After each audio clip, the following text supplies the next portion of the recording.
Valerie Pena Hernandez. Here. Craig Smith. Here. Howard Solomon. Here. Raise your rise for the pledge of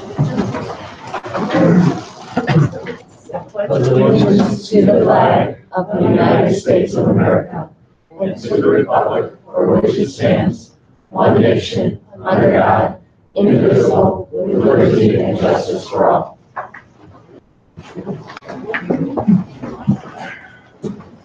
First up is public participation and recognition. This is recognition of 3M, donation of STEM grant card awards. The Board of Education will recognize 3M for the donation of several STEM grants and awarded throughout the district. And right here, Sean, here tonight from 3M. We wanted to bring just a few of the things that 3M was able to sponsor for us because we so appreciate the resources. So they were STEM grants your donors choose. For the elementary level, I'm going to show a couple things, and Mr. Lockhouse is going to share something.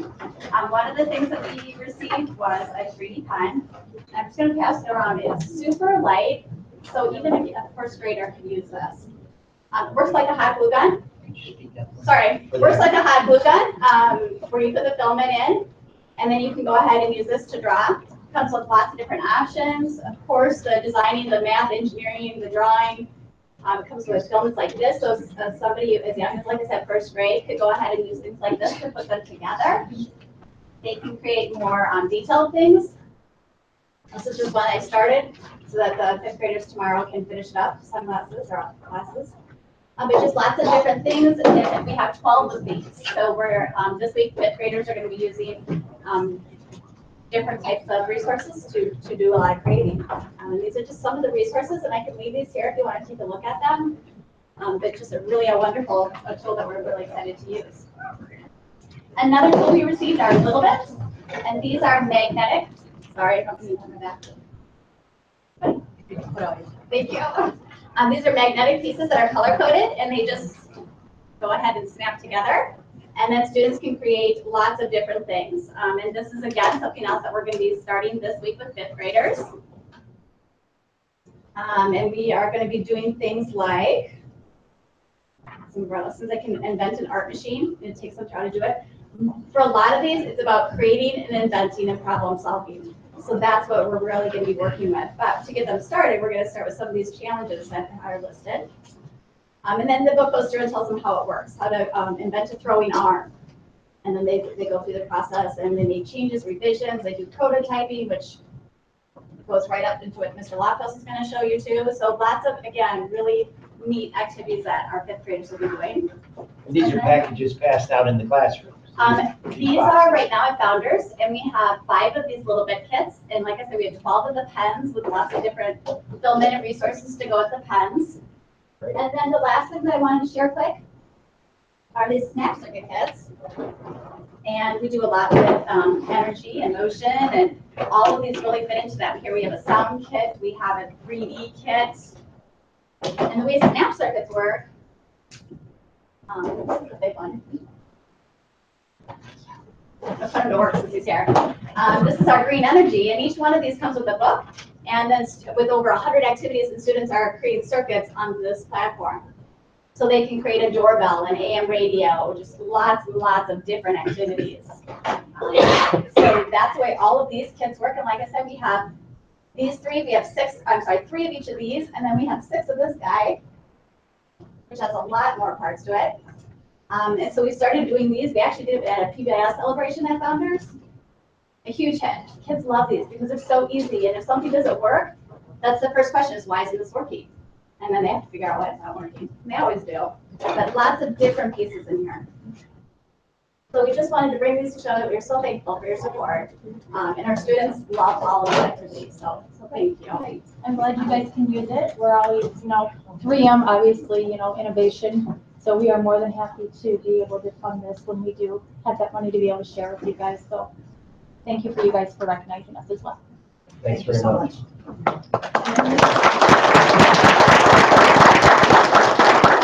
Okay, in addition to many of the grants from the elementary school, the re-entry donor choose at the high school, we have a robotics team. I'm Michael Lofthouse, one of the coaches of the robotics team. He's one of the other one.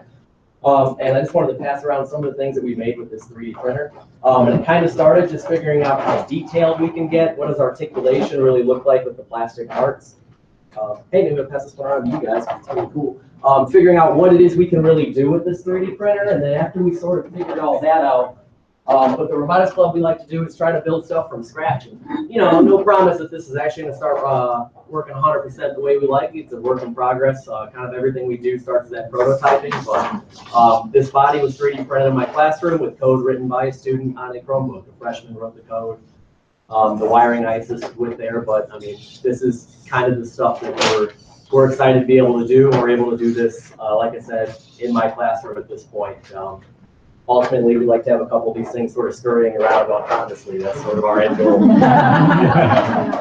Hoping we get there by the end of the year. So again, I really appreciate the support as well. The Dekalb high school robotics team appreciates it. And, thanks for letting us speak. We'll leave some of these tools over here and Jack's gonna play later. Your event, great.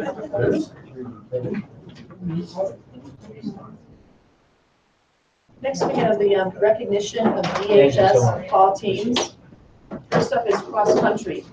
Catherine Olson finished 36th in 17 minutes and 40 seconds for 3 miles at the IHSA 3A State Cross Country Championship on November 4th in Peoria. Catherine led the girls cross country team to 3rd place. Thank you. Finishes at the Canelan Invite and the Northern Illinois Big 12 Conference meet.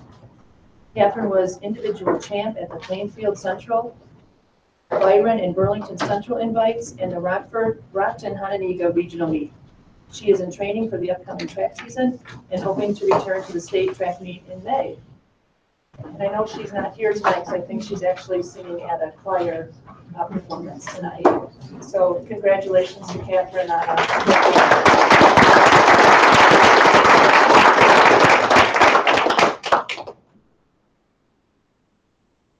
We have girls swimming, Dekalb Sycamore Co-op. Sarah Hines, senior swimmer from Sycamore High School, qualified for state in the 100-meter butterfly.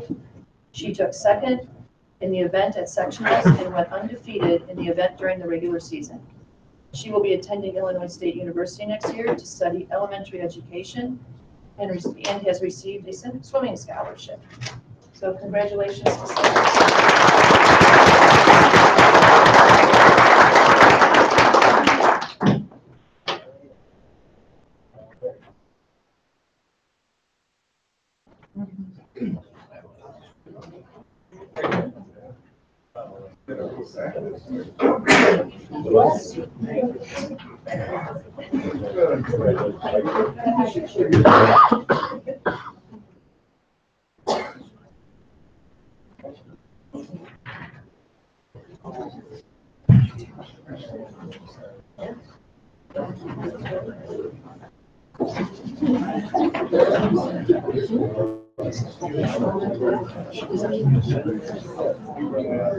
Next we have boys golf. The team finished as 2017 Northern Illinois Big 12 Conference champions with an undefeated dual meet of 6-0 record. Champions, Northern Illinois Big 12 Conference tournament champions, Boylan Invitational champions, and Larkin Invitational champions. Colton Guy was a medalist at the Kishwaukee Invitational, Rockford East Invitational, and the Freeport Invitational. Jack Peglow was a state qualifier and shot 74-76 for a total of 150 at the state tournament, finishing in 18th place. He finished in 4th place at the Gurney Warren sectional, was regional medalist, Boylan Invitational medalist, and Ivanhoe Barrington Invitational medalist. So congratulations.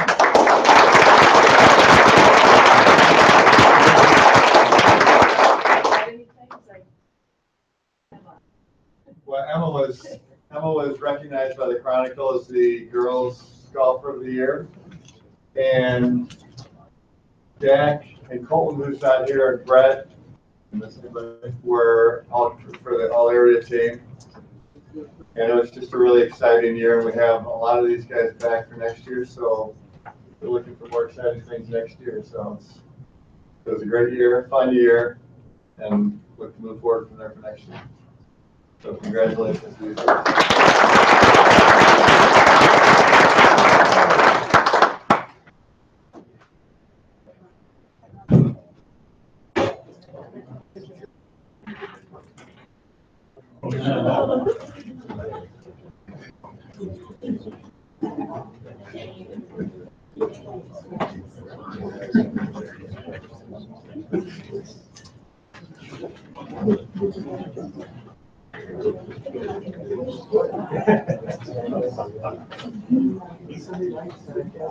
Hey.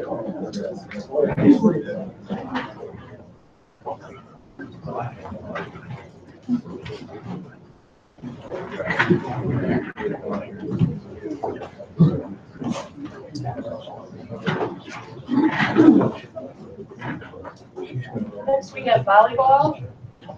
The Dekalb volleyball team finished the season 25-12 overall and took first place in the Northern Illinois Big 12 Conference. The team will be retiring 7 seniors who have helped to raise the bar for the Dekalb volleyball program's future, and we are very grateful for their hard work and dedication to the program. Hannah Holberg was MVP, All Conference, and Daily Chronicle Player of the Year. Jasmine Kemp, All Conference. Lydia Savanish, Honorable Mention. Emma Felbaum, Honorable Mention. And Jess Henry, Honorable Mention. So congratulations.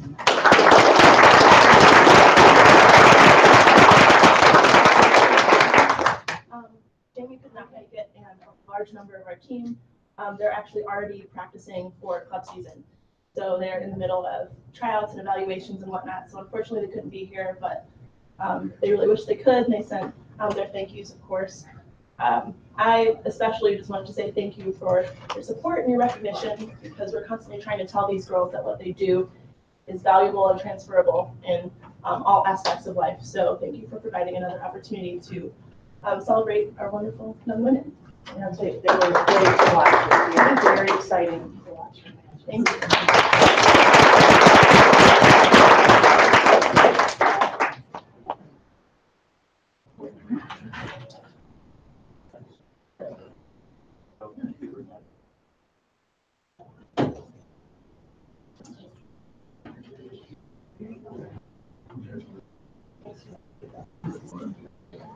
Wow, it's starting to get busy. We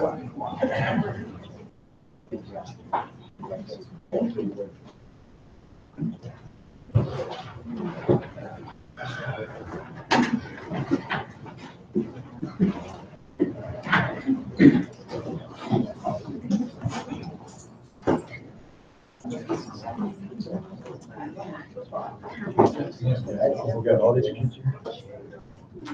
All right, next we have the Dekalb football team. I can't believe how quiet everybody. So well mannered.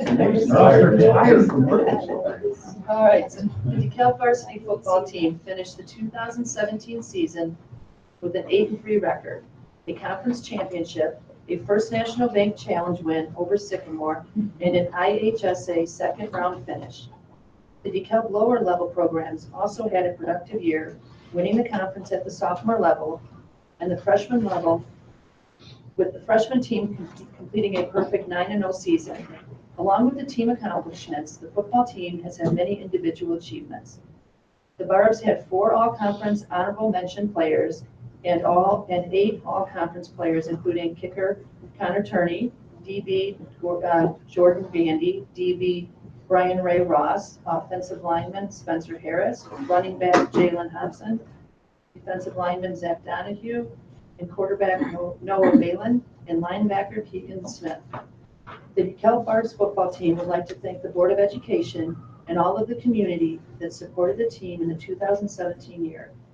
Extracurricular activities play a huge part in the development of these young men, and this is an opportunity that will never be forgotten. Congratulations.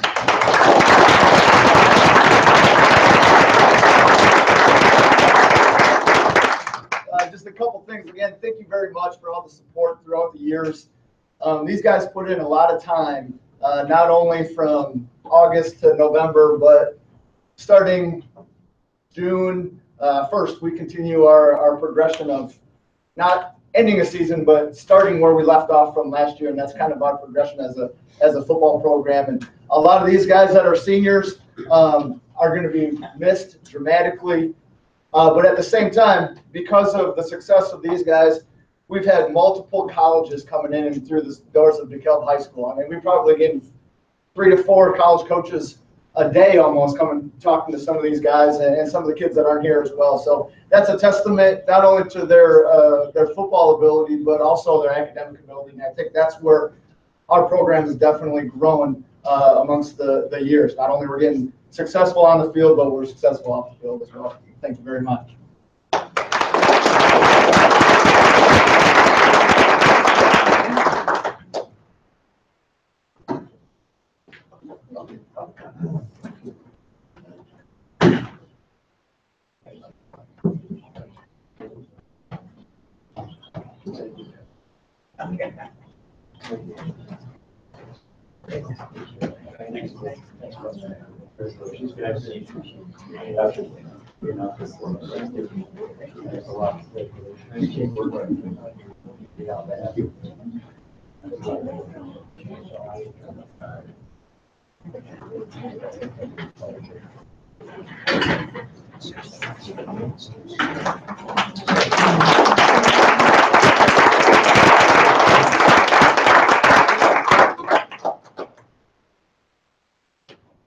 We have public comment.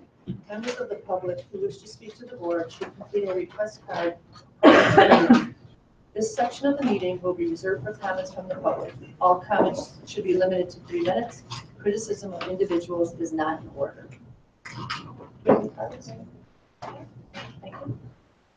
Okay, next, we have board committee reports and correspondence. Anybody have anything?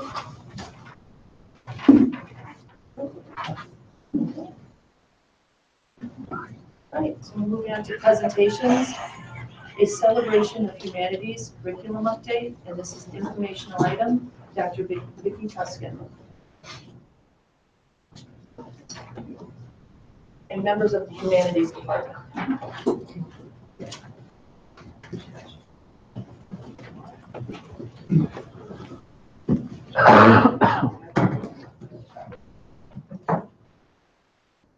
First, thank you for your time this evening. So often, especially folks like ourselves from the C&I department, we come to you in presentations asking you for something, usually money.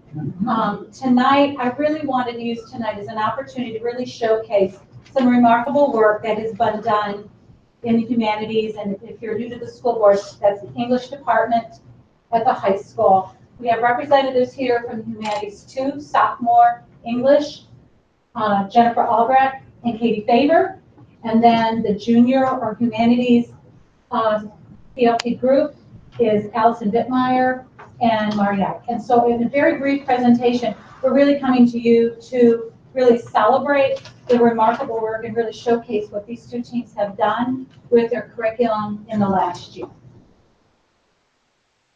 So in this presentation, we're just going to describe very, very briefly the rationale and the process of how the sophomore and junior humanities redesigned their curriculum. They're going to share specifically some of the remarkable highlights of their curriculum and then inform you in terms of next steps. And the reason why it was all like deconstructed and rebuilt, the humanities department last year, this all started at the beginning of last year, needed an opportunity to work as an entire department to prioritize and realign their curriculum to the Common Core standards. That initial work was done a few years ago, but they had never had the chance to work as a whole department and really scope and sequence not just the skills, but in terms of how they built their curriculum. But there was also another need, and that was to move the content and focus of sophomore humanities, which had been American Lit, to the junior humanities, because it's the junior year that students also take American history. So it was the desire to have American Lit and U.S. history together in the same year, which meant then that the junior class was going to have to literally rebuild their curriculum. And then as a result, the sophomores then would need literally to develop a completely new curriculum, again within the framework of Common Core. So they did that along with, they wanted to revise and respond to the increased diversity in the DHS population with appropriate text. They want to prepare students with next level skills, regardless of whether they were on the college or vocational track. And then, of course, now, as you know, the state of Illinois mandating the SAT gives students tools to succeed in the standardized testing of the SAT. And so I'm going to turn the presentation over to these four wonderful professionals, and they're going to share with you the work that they have done. Okay, so for the sophomore level, we have two very broad units.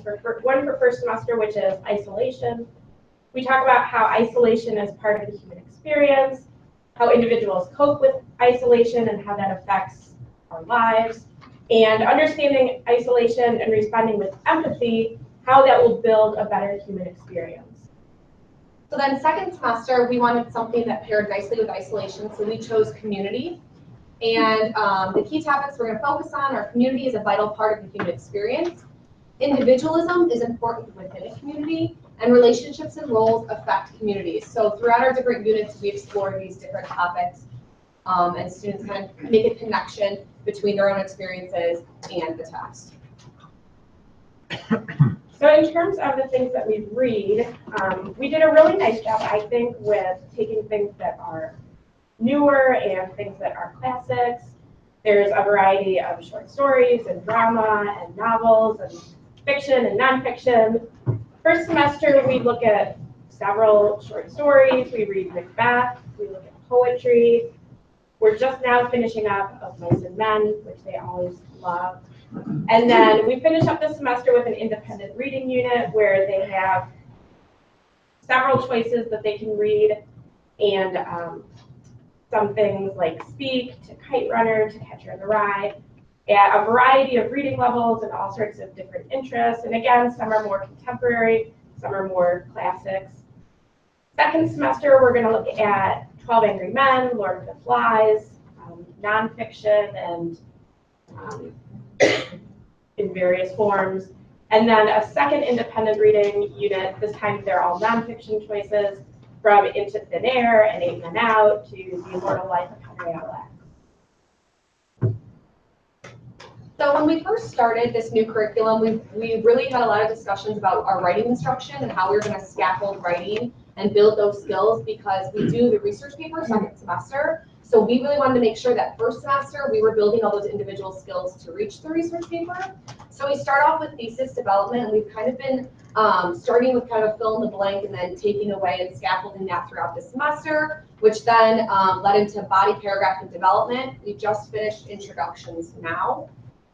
So then second semester we'll work on conclusions, and we kind of put all that together into a literary analysis, full complete paper. And then with the nonfiction that Katie mentioned, we work on those skills and how to read nonfiction, how to synthesize information from different sources, and then that leads to the research paper. And for us, we've taken on the, because we switched completely to American Lit, the American experience. And we're trying to show a really well-rounded kind of look at that experience. So first semester is Rights and Responsibilities and Voice and Change. And with that, our focus is really on kind of the idea of if in this country we have tremendous freedom. And so our skills that we're looking at is determining two central ideas of a text. So we're reading a lot of not just nonfiction, but fiction, and determining those central ideas. Distinguishing between speaker and narrator, not just what is written, but what is meant. And then building what they did. Introducing a precise informed thesis. Can these kids make an argument? Can they defend it with ethics? And then second semester, we're moving into the class economy, power, unity, and discord unit. That's a mouthful. And our goal is to then build on first semester's information and continue to center around the community and moving forward. As a special ed teacher, what's been super exciting is seeing the connection between the sophomore level and how we scaffold to the junior level with the writing piece. So after this year, it's going to be pretty amazing to see after their full research paper where it leads us as we continue to write and move forward either with the literary analysis or a poetry analysis. So the fun thing, if you look at our past texts, we wanted to just compare these. The newest text there is written in 1604. And they're all dead white now. And so we tried to change that quite considerably. So our first text was written, how much things they carried? 1973, something like that. And so we're starting out very new. With poetry, we have a really wide array of different cultures, genders, and everything. We're reading Raising the Sun, Great Gatsby, and then we're bringing in some Hispanic American literature as well as Native American literature for second semester. So we're really trying to show as best we can a well-rounded look at the American experience, not just a standard canon that's 150 years old. And to go along with that celebration, just to see the student engagement piece, the confidence that we're seeing, and I'm sure at your level as well, they're not having to hear some names, Agamemnon and some crazy names that were in past curriculum, and we're moving forward with stuff that's attainable, and it's also engaging. So it's really exciting to see that kids appear more confident. Even within poetry right now, they're gearing up for this analysis. It's hard stuff that we're asking them to do, and they're coming in and wanting to do it, and they understand that that's the expectation. So it's refreshing. We're not getting the backlash that we might have had in the past. We're actually getting students that are like, hey, I can relate to this person, or wow, that was only in the 70s. Kind of fun, but that's good. Yeah, and just to go off of that a little bit, we saw that with our short story unit, where students would kind of hang after class and say, you know, that happened to me one time, or that happened in my family. And so it's kind of nice to see them like, here's how I coped with it, or here's how I overcame it. And it was kind of like just how that character did too, so that they can see themselves in the text. And it's not something that they're like, this doesn't apply to me, I don't understand it.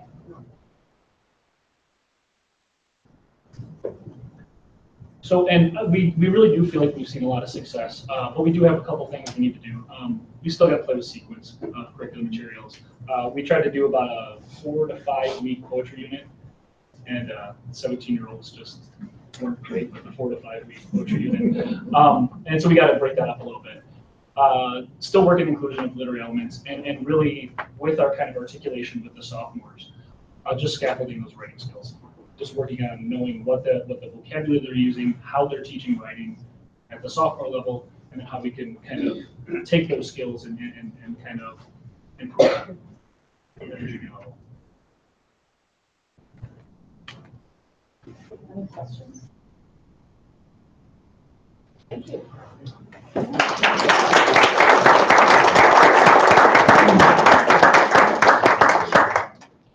we have the update on middle school summer school, and this is Dr. Tuscan and Mr. Vincent.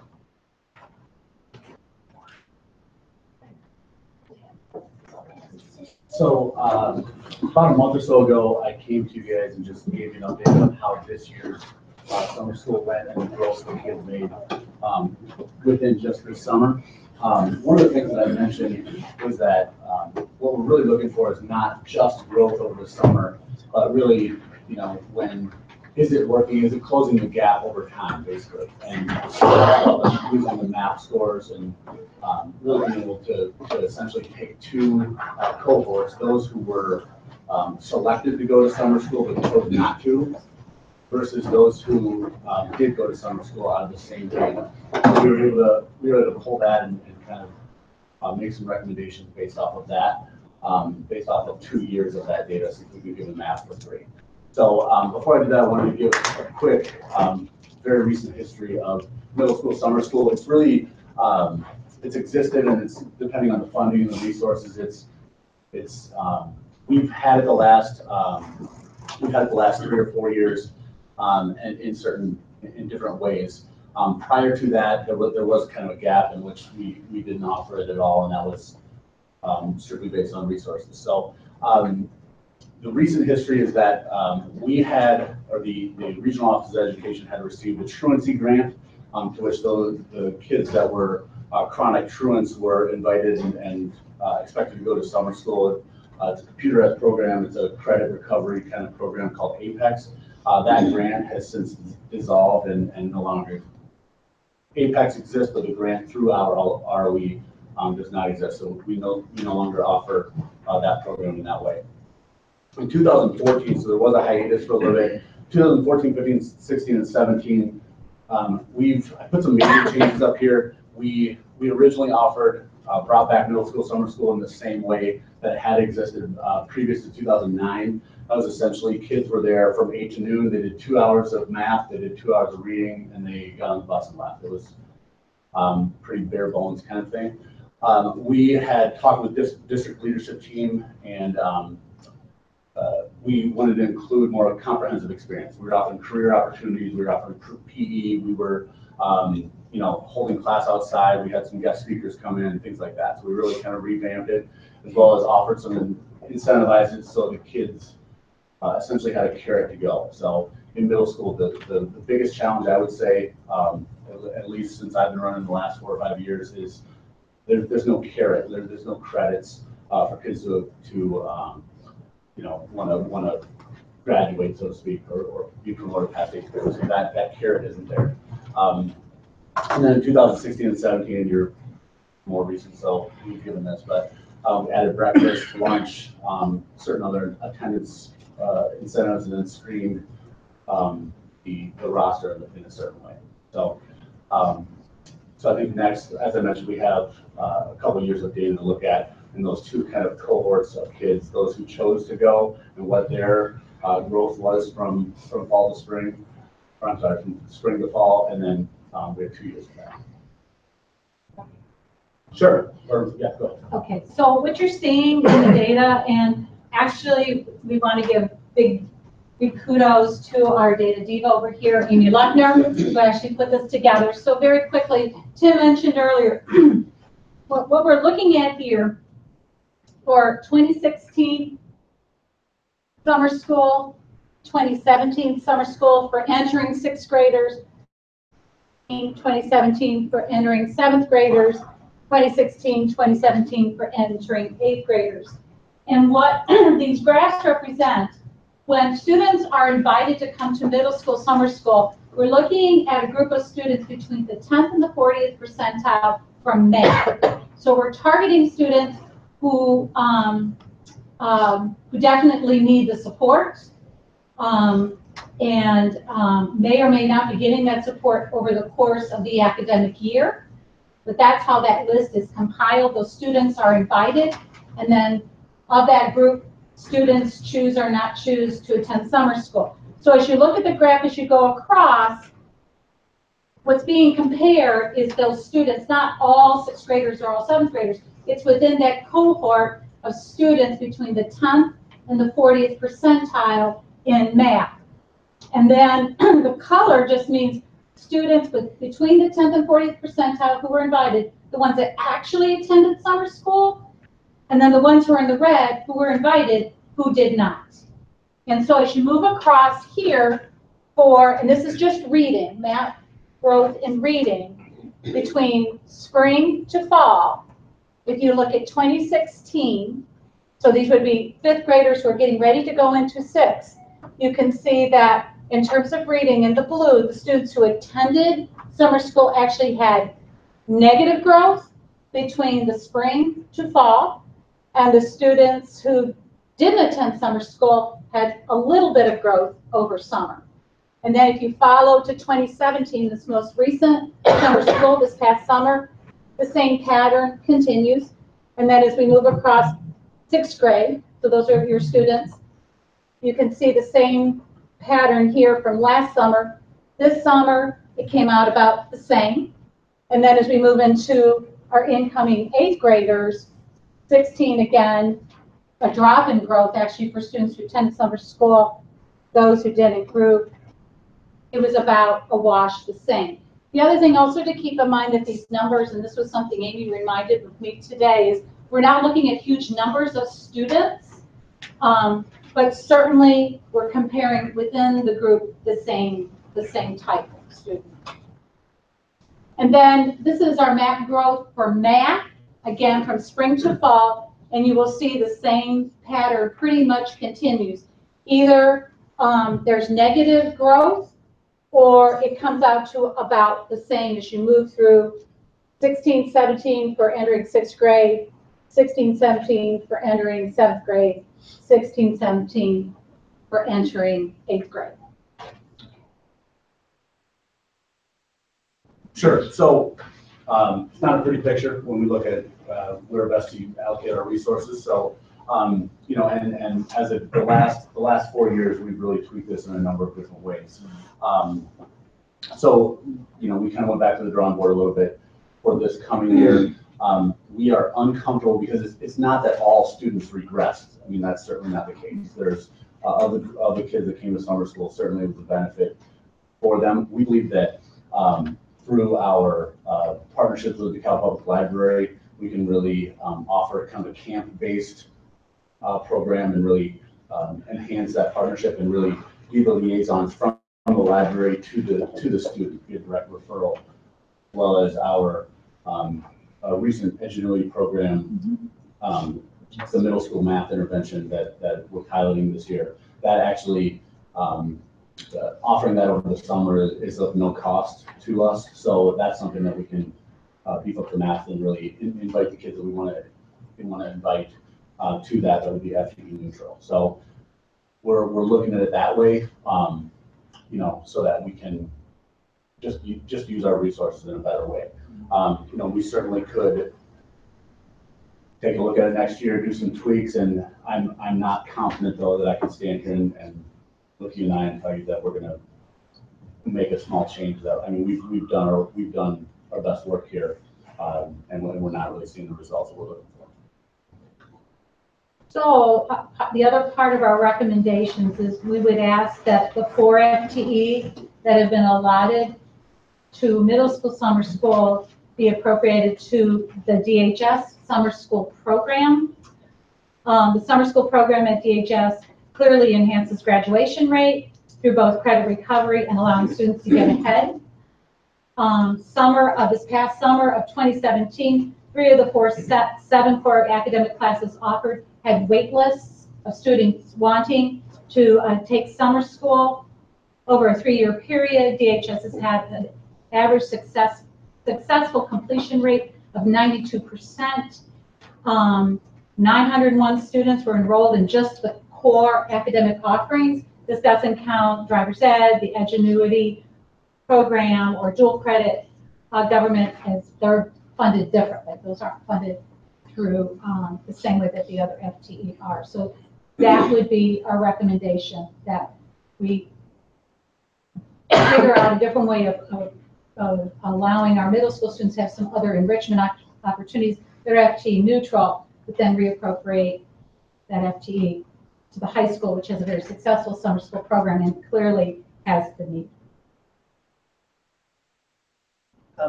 Couple questions. One is population of those graphs that you were giving us from middle school. What was the population? You have 501 here for the high school, apparently program is the high school program.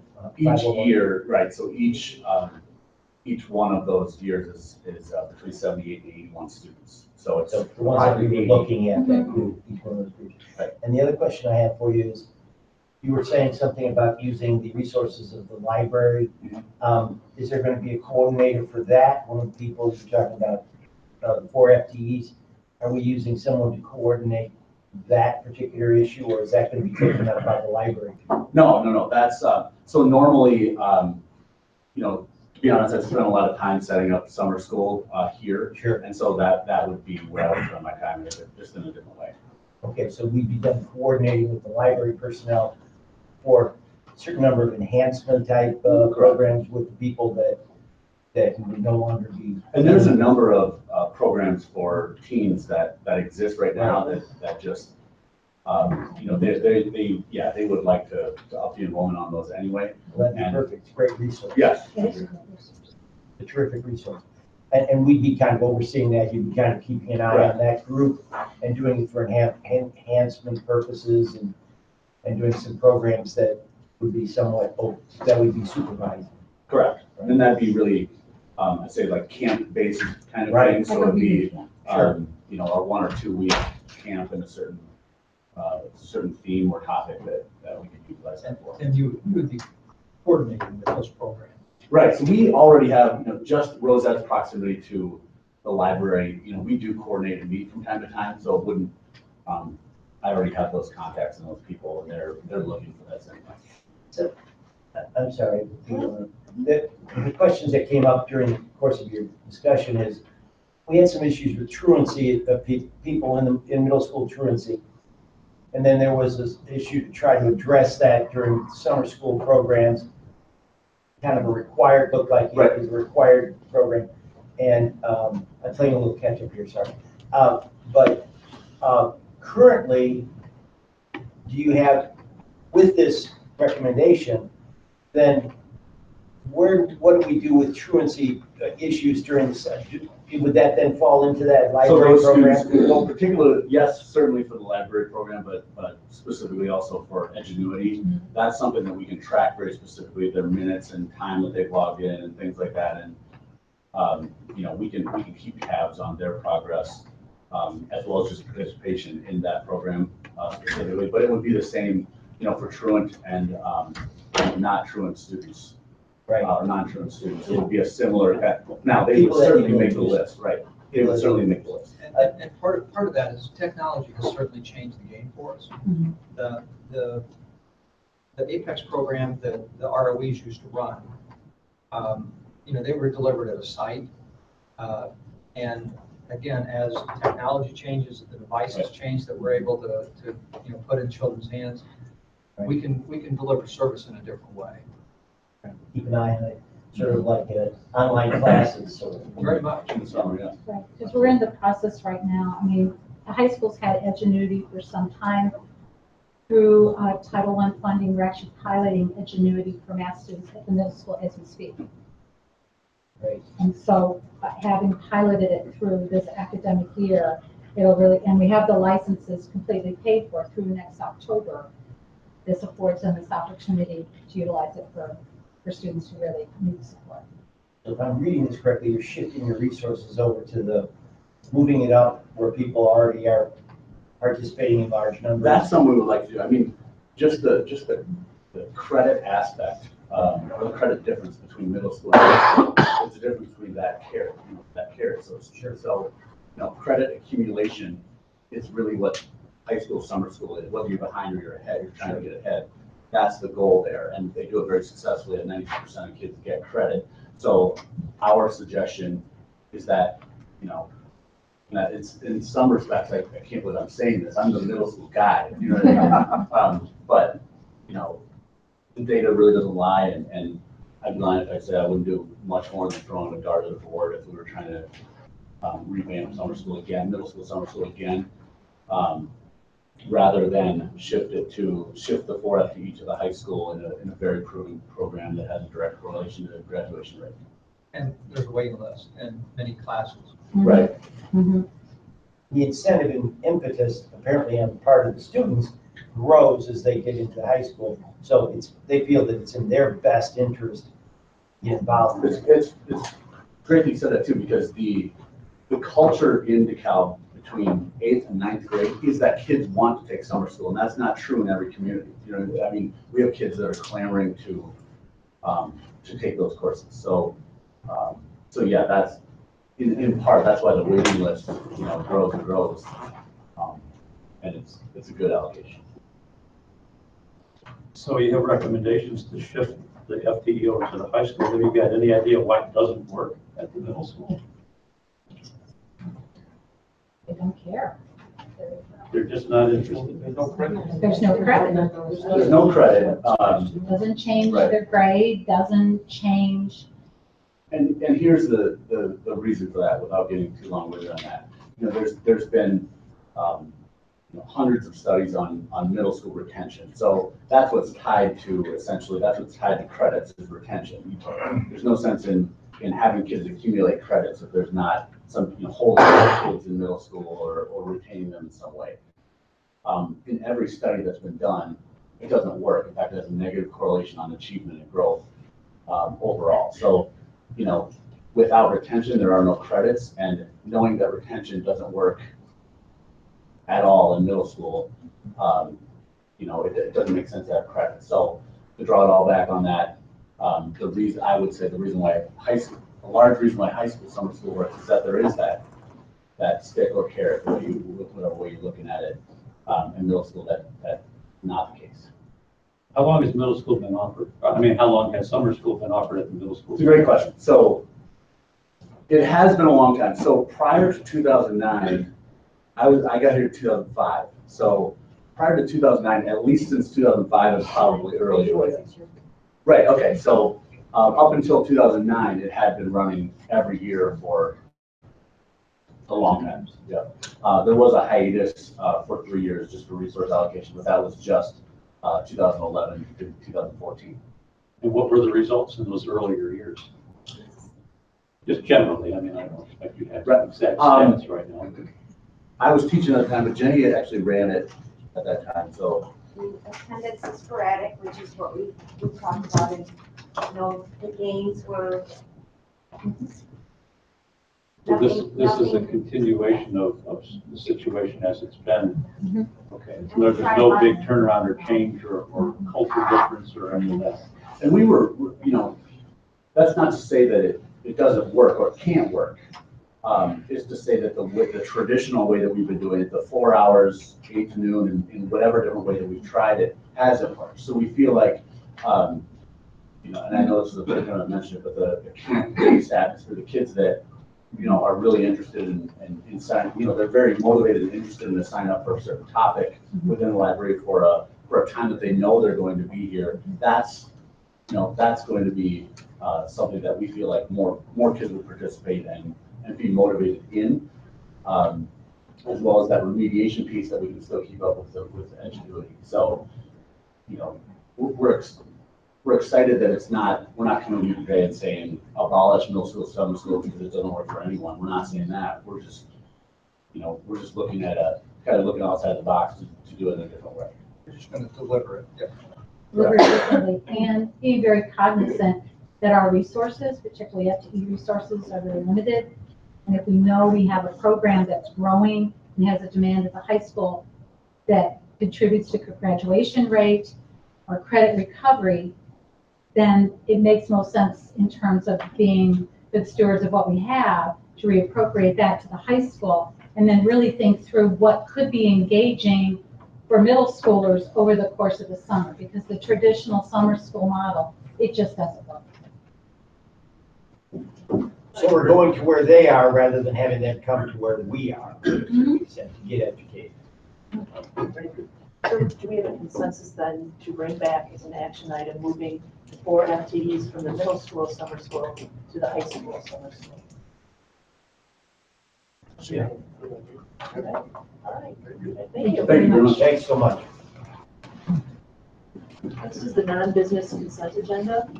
That the Board of Education approve the non-business consent agenda items A through D. Second.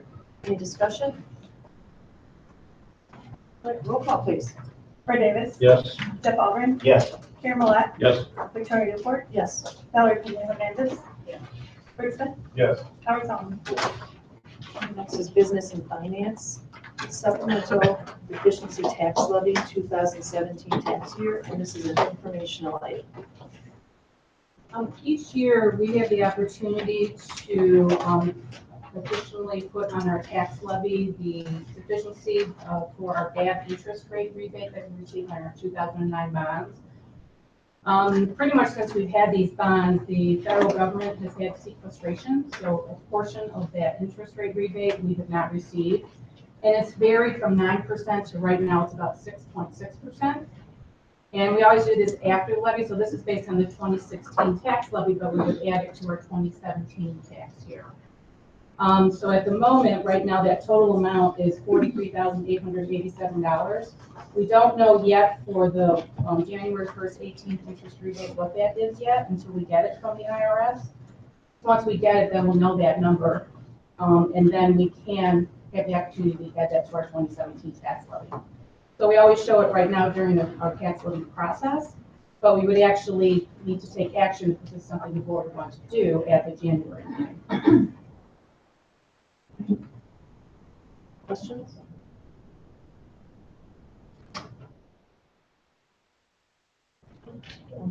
do we want to bring this back then at the next meeting as an action item?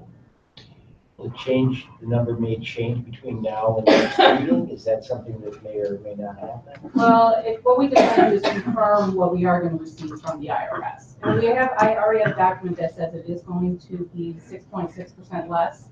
But we always want to wait until we actually see the money in the bank per se, so then we know exactly what that amount is.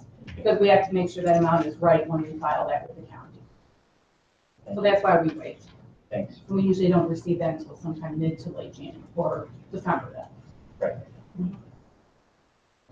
As an action item, then we have a consensus to bring it back. Right.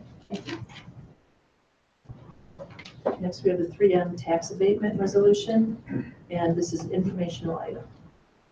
So right now, the 3M building that was built over in Macon is completed and has been fully assessed for the 2017 tax levy year. Back in June of 2010, there was an intergovernmental agreement that was done between Dekalb School District and other taxing bodies to offer tax abatements to different companies if they met specific requirements. Most of them over at the Park 88 area. 3M took advantage of that. They were actually one of the last ones to take advantage of that since the agreement has expired December 31st of 2015. So now that they're fully in there and the property is fully assessed, we have to adopt a resolution, or the district adopts a resolution that has to get filed with the county in order for that tax abatement process to start. So we received information from the city. Attached to the agenda item was a draft of that resolution, as well as the affidavit from 3M saying, certifying that they've received or they have met all the requirements of the tax abatement agreement. So we just, at this point, it's just informational, and then it would be brought back at the next meeting for consideration to adopt that resolution. Right. We have a consensus then to bring that back. It's fully abated currently. It's a 90% abatement. So for 2017 tax year, it's fully assessed right now. So the property is now assessed 100%, meaning that last year they were partially assessed, this year they're fully assessed. In the first, for 2017, the abatement is 90%, and then it goes down to 80, then 50 in the last 3 years, a 5-year abatement. And each year we get an affidavit to prove that they are meeting those requirements. But if they do not meet the requirements, they do not get the abatement. This was previously agreed on. Yeah, yes, it was. Yeah, speaking of what you just talked about, I remember from previous discussion being concerned about who does the assessment of whether or not they're qualified under the rules that were set back at that point in time. So the city of Dekalb does that, is that right? Yes, they do, yes. And are you satisfied with their work? Yes, I am. Mm-hmm. Okay. I am. Right. We have a consensus then to bring this back. Yes. That has to do with employment levels and other issues. Yeah, it's employment levels, it's as well as hourly rate levels. Those are the major things. Bravo for that. Yeah. Thanks. Next, we have the tax rebate and abatement history. This is an informational item. I wanted to include this as well, since we were talking about the abatement agreement, just to give a brief history of where we have had abatements and rebates in the past. And attached to the agenda item was a history from starting the 2017 tax levy year, so about the last 10 years, the various different abatement or rebates agreements that we've had, either under that current agreement or the agreement that expired or previous agreements. So just a quick summary in totality, the total amount that has been rebated or abated for some of these companies is about $4.1 million. We've actually received $3.3 million. So a total of about $7.5 million in additional tax dollars that were generated, although some were rebated. We have received some of that back from the state through our general state aid calculation. That is about $1.8 million. We're still waiting for some just because of the delay in that calculation. Right now, the current abatements as of the 2016 tax year are with 3M, that's a different 3M.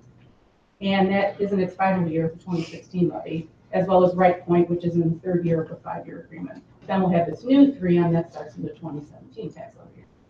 So I just wanted to give you a quick history as to what that is. So, And it's been fairly successful. so is the conclusion that participating in tax abatements and bringing new EAV is beneficial to the district? Yes. Yeah, because we've gained about 39 million in EAV just with these abatements that are listed.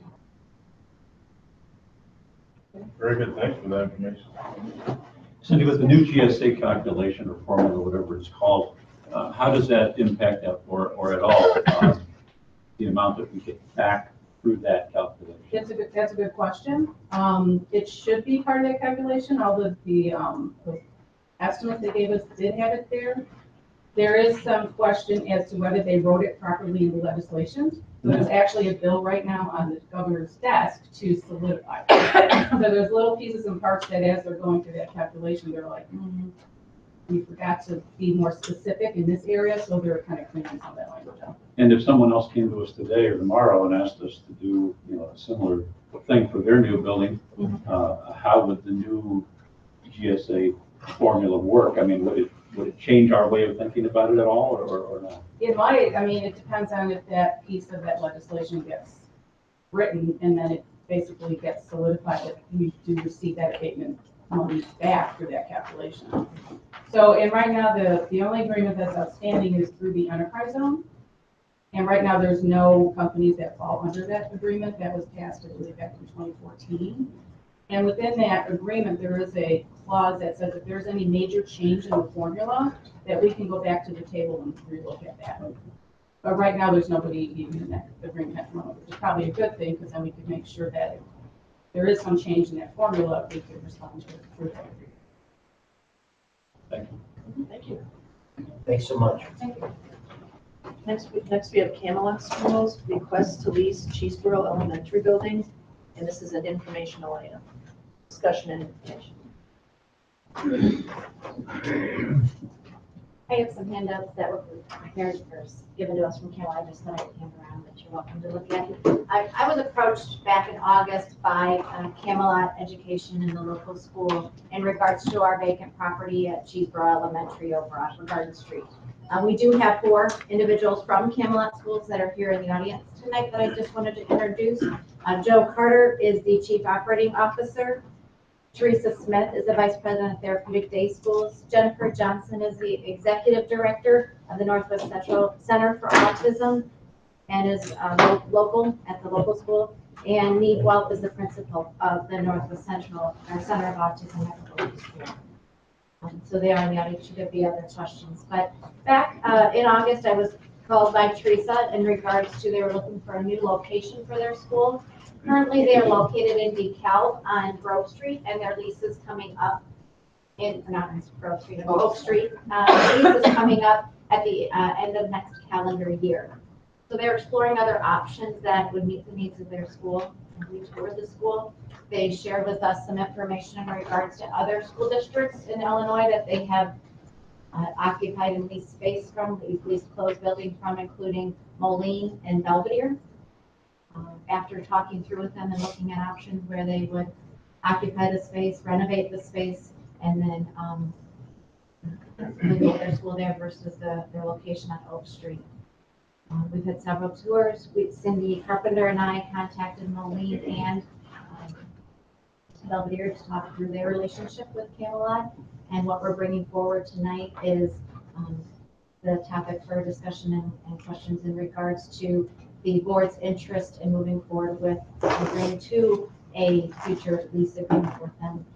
With approval at the next board meeting, we would then basically be committing to the Camelot that we would be leasing the building to them, and then in the near future, the administration would be following up and determining a final lease agreement with assistance from legal counsel, and then presenting that lease agreement to the board after January 1st.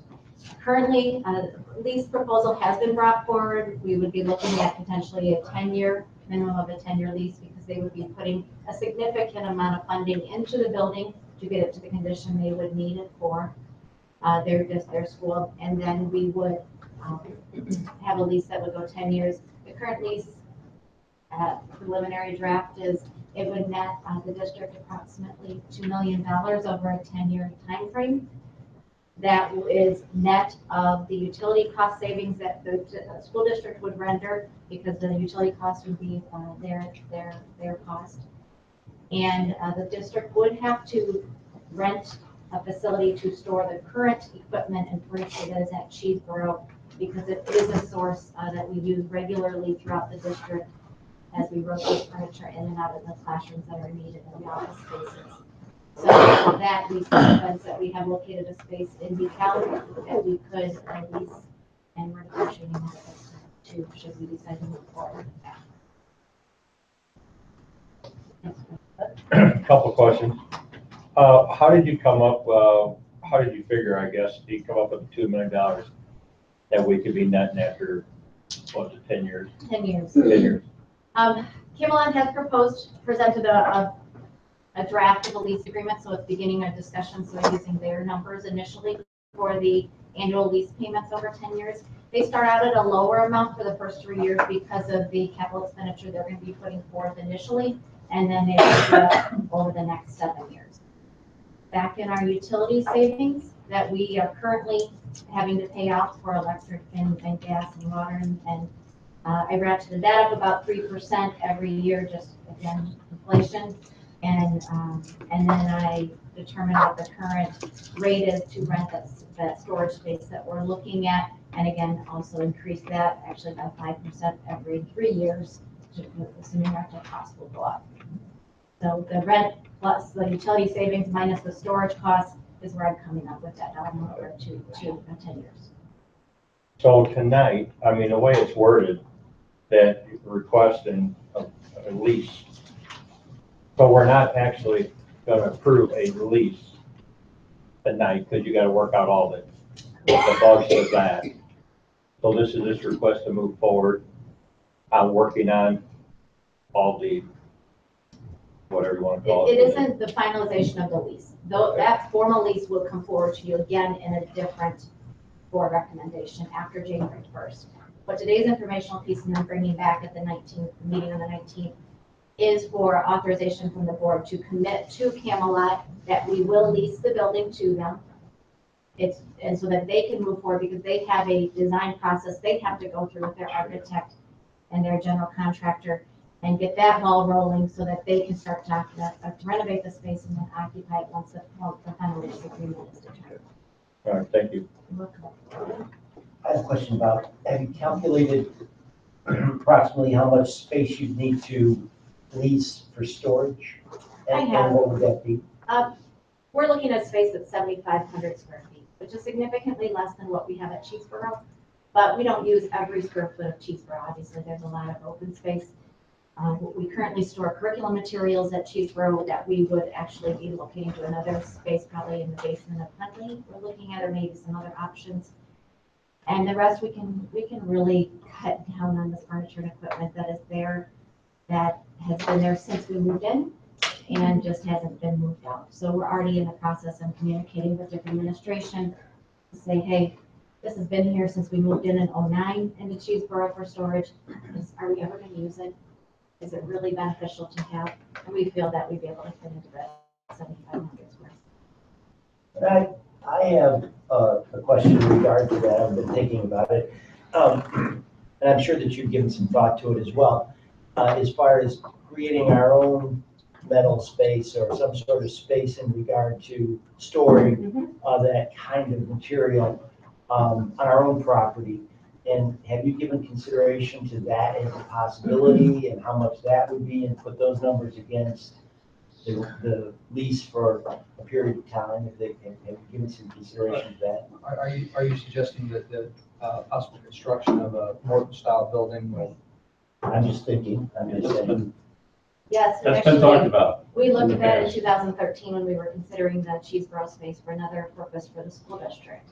Right. And what that would mean for a building. At that time, we were looking at, and I don't remember all the details. I'm sorry, but I'm behind it. No, it's fine. We were actually looking at a space that would also, at that time was going to have the electric, it was going to have plumbing, it was going to actually potentially have a small office space, so our maintenance and ground staff could be in there and vacate the space at Huntley to allow growth opportunity into the space at Huntley. Right. Just many options. And we were looking at about $500,000. Wow. Yeah. Wow, that's a significant amount of money. For a pole barn. On the park district, it was significantly less for storage I mean, facilities. if we want to put a basic metal building up with cold storage and gravel base, there are other options that do that, but, we do need lighting. We do need to make sure it's secure that we aren't getting, pests and other things into the building. And because the stuff that we do store is not just like outdoor maintenance equipment. It Right. is furniture and equipment that would be coming into our school buildings, so it does have to be. Well, that changes the perspective. I mean, I was totally thinking a completely different number. And I haven't, again, that was looking at a little bit more of an extensive building, so we may be able to do it at a lower cost, but it's still gonna be at a significant cost, and then it's a matter of where we could put that. At one time, we looked at putting, the building we talked about, we actually were looking to put on top of the tennis courts in Huntley, and using the base of the tennis courts for that. Right, and that didn't prove feasible, It did, it still had the hefty price tag on it. right? But now ELDC uses our tennis courts for gross motor skills. So, Ain't that the way it is? we find uses for all of that. So unity of space.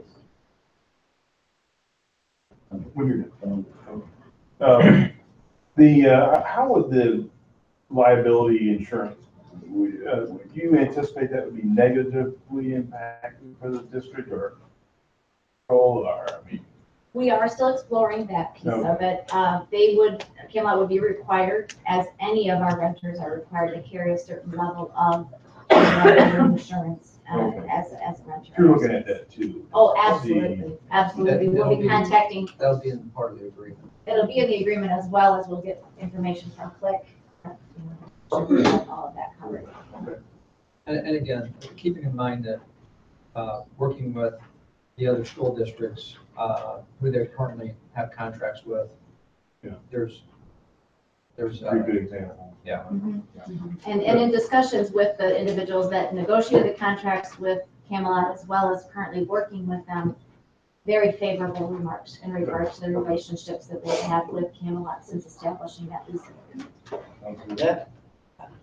This isn't cogent particularly, but what's our move up on space? As far as the space on Oak and the space at, are we significantly increasing the square footage, or is that, For the school themselves, for Camelot, what they're in Right. now at Oak and what we have at our school? it's actually a smaller amount Smaller of space, facility? but it is a better use of space.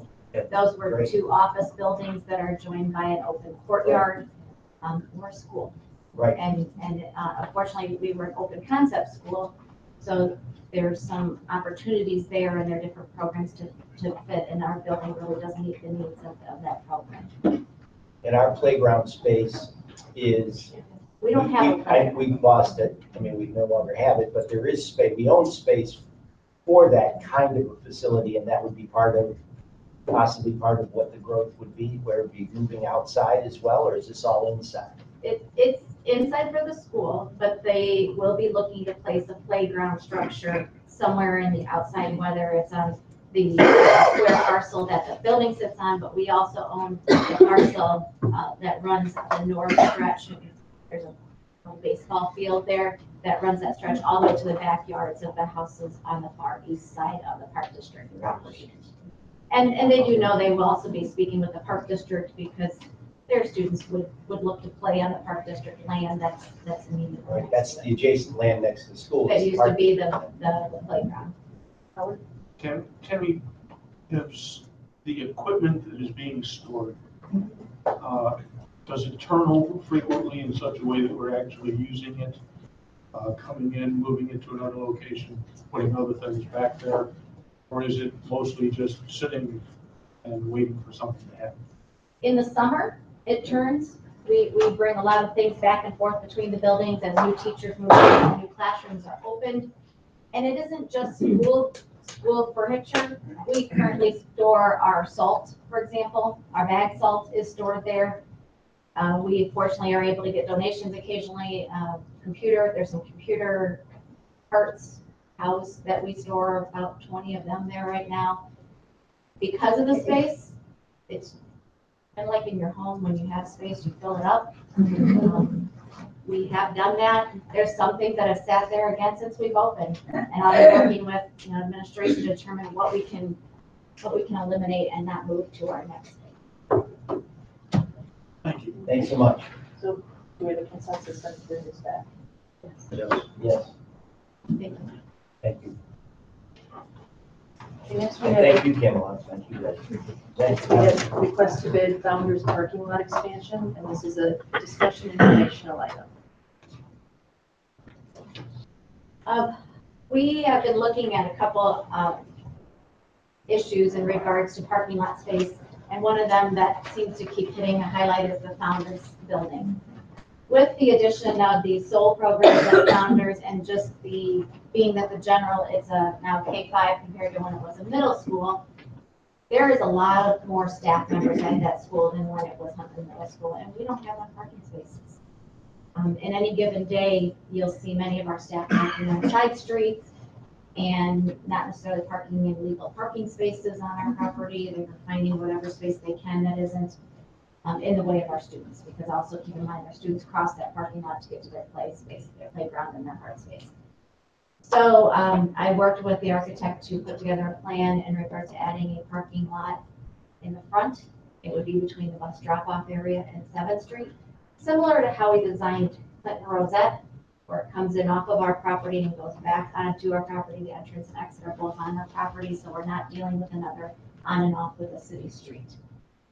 And so what I'm coming for today is a request to bid that project out. It would be funded through operations and maintenance budget in 17-18 and 18-19. And with your approval, we'll get some numbers and see if they come through as we'd like. And then I would bring the results back to you probably in the month of February. I would anticipate. Do we have a consensus on to bring this back as an action? Yes. Next, we have the Dekalb Federation of Support Staff, letters of agreement. This is an action item that the Board of Education approved the letter of agreement dated December 5th, 2017, relating to the bargaining unit members of the Dekalb Federation of Support Staff contract 2015 to 2020, and the letter of agreement dated December 5th, 2017, relating to the part-time food truck driver position as it affects the Dekalb Federation of Support Staff contract 2015 through 2020. We have a motion? So, second. Any discussion? One thing I just want to make note, there was a change to what was in your packet that was sent out on Friday, and that is just that the letter of agreement relating to the bargaining unit members, there was one error found, and that was for the maintenance specialty position under current language and proposed had a labor grade of 8 listed under both, and those are both labor grade 9s. And actually, those don't change. It wasn't the current contract is a labor grade 9, and the proposed is a labor grade 9, but it was an error in the type.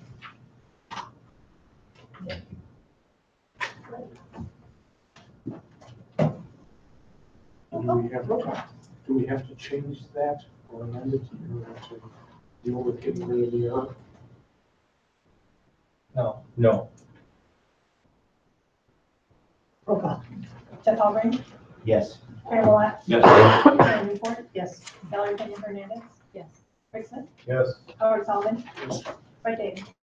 Yes. Next, we have approval of purchase order requisition list. This is an action item that the Board of Education approve the attached purchase order requisition list. So moved. Second. Any discussion? Roll call, please. Karen Malott, Yes. Victoria Newport, Yes. Valerie Pena Hernandez, Yes. Rick Smith, Yes. Howard Solomon, Yes. Fred Davis, Yes. Jeff Albrecht. Yes. Next, we have new business and administration, discussion, residency verification, and this is an informational item. I'm going to turn it over to Tom Lester. Good evening, thank you.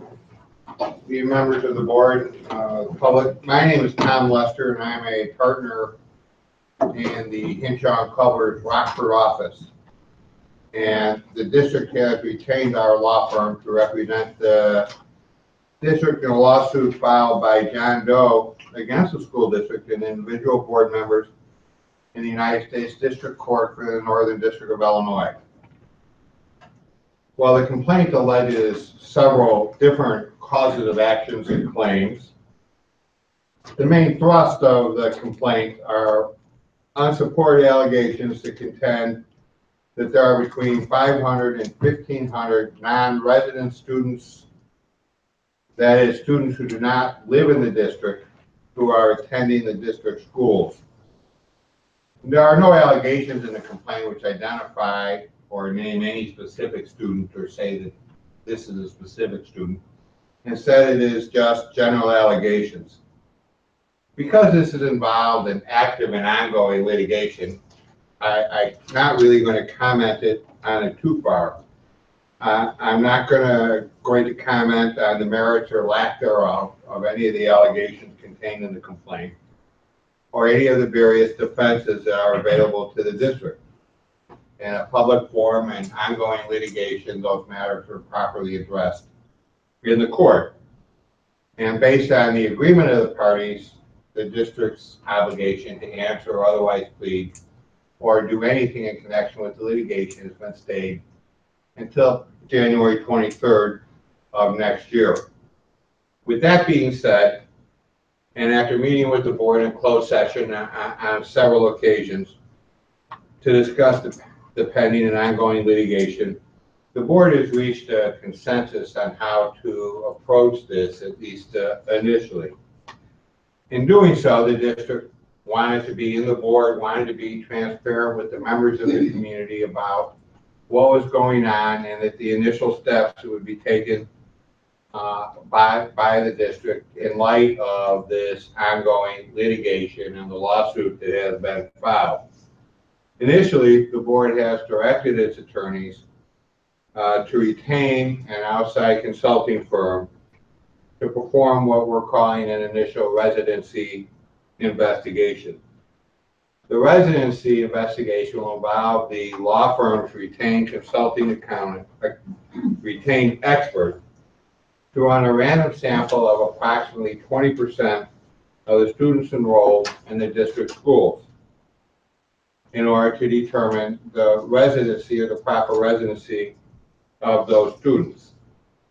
This search includes searching national databases that are available in order to confirm the residency. These are the normal databases that are available on the internet that companies buy their data services from.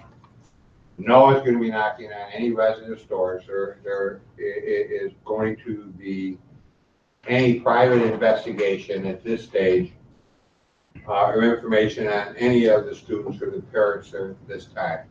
Just trying to obtain information from the database, excuse me. The district's next step, if any, will be determined by the outcome of this initial step. Since this matter is involved in ongoing litigation, there'll be no further comment as it relates to the lawsuit or this matter because it is an ongoing litigation. And based on the recommendation of council, board members will not comment either other than what has just been said here because of the ongoing litigation. But it was just wanting to make at least an initial report that we could make available without breaching attorney-client privilege or breaching the rules related to litigation. Thank you. Thank you very much.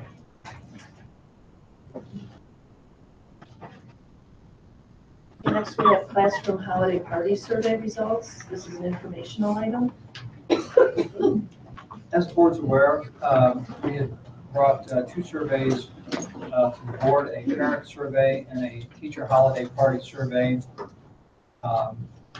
The surveys were opened on November 10th and ran through the 27th.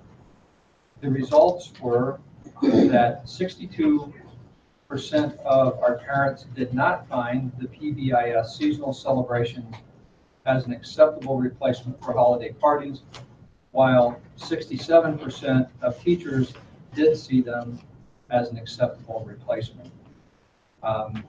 We had 1,431 parents respond to the surveys. We had 212 of our teachers respond in that November 10th to 27th time period. And I will note that within the first 4 days, 96 and 93% of those have responded. So at this point, I mean, that's the information that the board asked to bring back. I'm going to stand with the recommendation that I've touched on before, that at this time, we continue with the current practice of the PBIS seasonal celebrations. If the PTAs would like to host holiday-specific parties, they're certainly welcome to do so, and families can choose if they wish to participate. And After school. yes, those would be PTA events that are outside of school hours. So that's the recommendation that I'm coming back with this evening. Now it's up to the board to decide which direction we're going to go with this. Questions, discussion? This is informational. It's informational, and it can be moved to action if that's what the board. If I may expand that, we're in the midst of starting to write a social justice plan. I think all of this is something that could be taken into consideration, as we look at how we recognize and celebrate all of the different cultures that are, and celebrations and traditions that are represented in this great, rich community and school community. And that, there are definitely learning opportunities that, we are the same in so many ways, yet sometimes we just celebrate differently. And we have different customs and different practices. So I would ask that the board and the community members, especially those who have come forward and asked for these parties to be brought back, to really allow us some time to look at this in the scope of our social justice planning and how we can start to celebrate on a broader spectrum, which would possibly include, again, the various traditions and celebrations that exist across our school district and community. Well, while I respect that, I don't agree with it. Because as I stated before, I work at an elementary school and I watch a lot of this stuff take place, and it's fun to see kids participate, and they're so excited about it. And actually where I work at, we do have, it's a celebration. It's a very educational celebration in which you're going to be invited to. I've already talked to Victoria about it to see how education is wrapped into a celebration. But I think out of respect for the parents that were allowed an opportunity to vote and voice their opinion, I think to go back on that would be just wrong on our part. I do understand that some teachers, I mean, we probably under 50% of our teachers voted for that. And I do know, again, working in school, I do know some of the problems they have when you get parents into classrooms. I get that totally. And I know it's easier said than done, but I can see teachers having classroom rules. This is the way it's going to be, I see that take place a lot. And I just think kids should have the opportunity to do that. And again, with parents being allowed to voice, to vote, and for us not to respect that, I think is just wrong. Jamie, I respect the thought that you had about moving towards consolidating different viewpoints, having different ways of looking at things. I think that I too respect the voice that we got back from the survey. We put the survey out to see what kind of results we had, and it seems that out of the 1,400 respondents, 1,400 thereabouts for parents that they wanted to have those parties come back. I don't think that they're mutually, that they that they do not include the concept of bringing more kind of celebrations in there. I think that we can do that with holiday parties. I think that there's room for growth here, but I really do respect the, we asked for the survey, well, we got a survey back, and it seems to be in favor of this, what, 62% in favor of bringing those holiday parties back. I wasn't here for the decisions of taking them away, so I'm coming to it late in the game. But I Well, you know, I just want to add a little I'd like bit. to ask a question first before you begin, please. One of the things that you said is you announced the results of the survey was the numbers of people that were there and the percentages. But I never heard the word unique samples, unique individual responses. And it raises for me the issue of whether many of these may have been somebody who has had a sense of wanting to respond 2, 3 times, or however often they may choose to do that, unless we have said something in the survey that is set up to assure that the responses are unique. I have to question whether the numbers accurately represent the populations of either the teachers or the parents in the district. And Howard, if you're pointing to one of the limitations of the parent survey was the method in which we had to deliver was through an email link. And yes, the same person could have replied more than once. You know, it could have been forwarded, you know, to other places, other people to take it. So there was a control there that we didn't have in this survey. The teacher survey, because we were able to push that out through our internal Google network. They could only take it once, and then it closed the survey on them. So there was a control there that we lacked. Yeah, while I think you got a good point, and I don't, you know, and I'm not saying it didn't happen, because if there was a chance, it probably did happen. But I think, to me, it would raise a red flag if we had like 7,000 votes. We got 1,430 votes. So, I mean, like, 3 people are going to sit there, want another one. So I don't think that's as big as a red flag as it could have been. I got a question, it's really for our IT people, but in the survey response through this method, is there a way to look for unique IP address and determine whether more than one response came from that? Google doesn't register IP, and really to have a closed way for people to basically take that survey, you basically have to purchase something like through SurveyMonkey or something like that at a cost to the district. So in the metadata, there would not be a way to look at them. No, the only way to really close it down is if you force people to enter their email address, and we didn't want to collect people's email addresses for confidentiality. I have a question. On the scale, it says on the parent survey, and I think it's on the other one, it says, on a scale of 1 to 5, please rate your satisfaction with policy change. I'm assuming 1 is least satisfied. Pardon? They didn't specify that's a big problem. Well, I was just asking, I'm assuming number 1 is, the grouping under 1 is least satisfied, and 2 is, you know, less so, and 3 is somewhat, and 4 is, I guess I agree with it, and 5, yeah, it was completely satisfied. Is that how it falls? Yes, if you look at, it says on the scale of 1 to 5, please rate your satisfaction with this policy change. To the left, it says, by the 1, it says, do not accept at all. And by the 5, it says fully accept. Mine didn't have it. Oh, okay. I was on the parent survey. I didn't see that.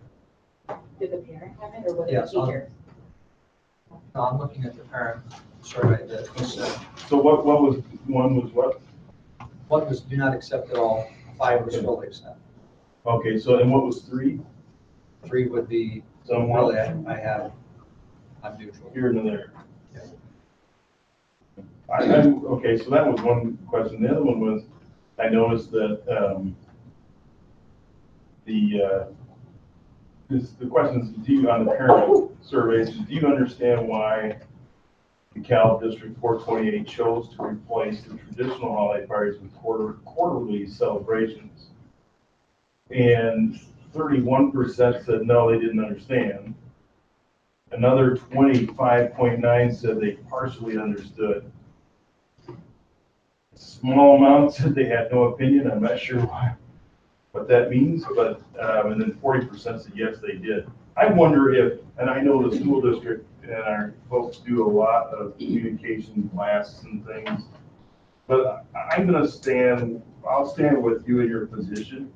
I just wonder if as we go along with the diversity assessment and the plan, that we don't take this particular point into further assessment, in the sense that maybe there's more that we could do to help explain why the district chose to do that to that larger group of people. I know that, some of us would consider some of these reasons to be, obvious, but maybe the district would consider, as we go forward with maintaining the traditional maintaining the quarterly celebrations, maybe we could also take a look at trying to explain better to, the parents of the district why those quarterly celebrations are benefiting our students, as opposed to the traditional holiday parties. And Rick, to Fred's point, and what I haven't seen, and I know that I'm going to be invited to see, is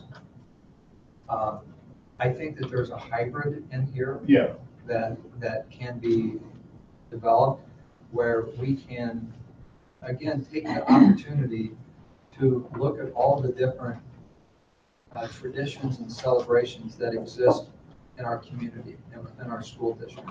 And from what Fred has described in his school, that is a unique learning opportunity for children and kids to learn about different cultures and traditions and customs. And I think it's an opportunity, not that we're closing the door on these holiday events. I guess that's what as much opening our spectrum to say, let's talk about all the different ways that I was having a discussion in a school building this morning, and a really unique opportunity that could present itself. But I do think as we go forward, not only with diversity, but just kind of now knowing that this is important as it is, there are going to be some things we learn and probably can do different, as a district going forward. How those learnings. If we went just around the board table and discussed how we celebrate different traditional celebrations, I'm sure that just amongst this table, there would be a lot of different ways of celebrating and recognizing.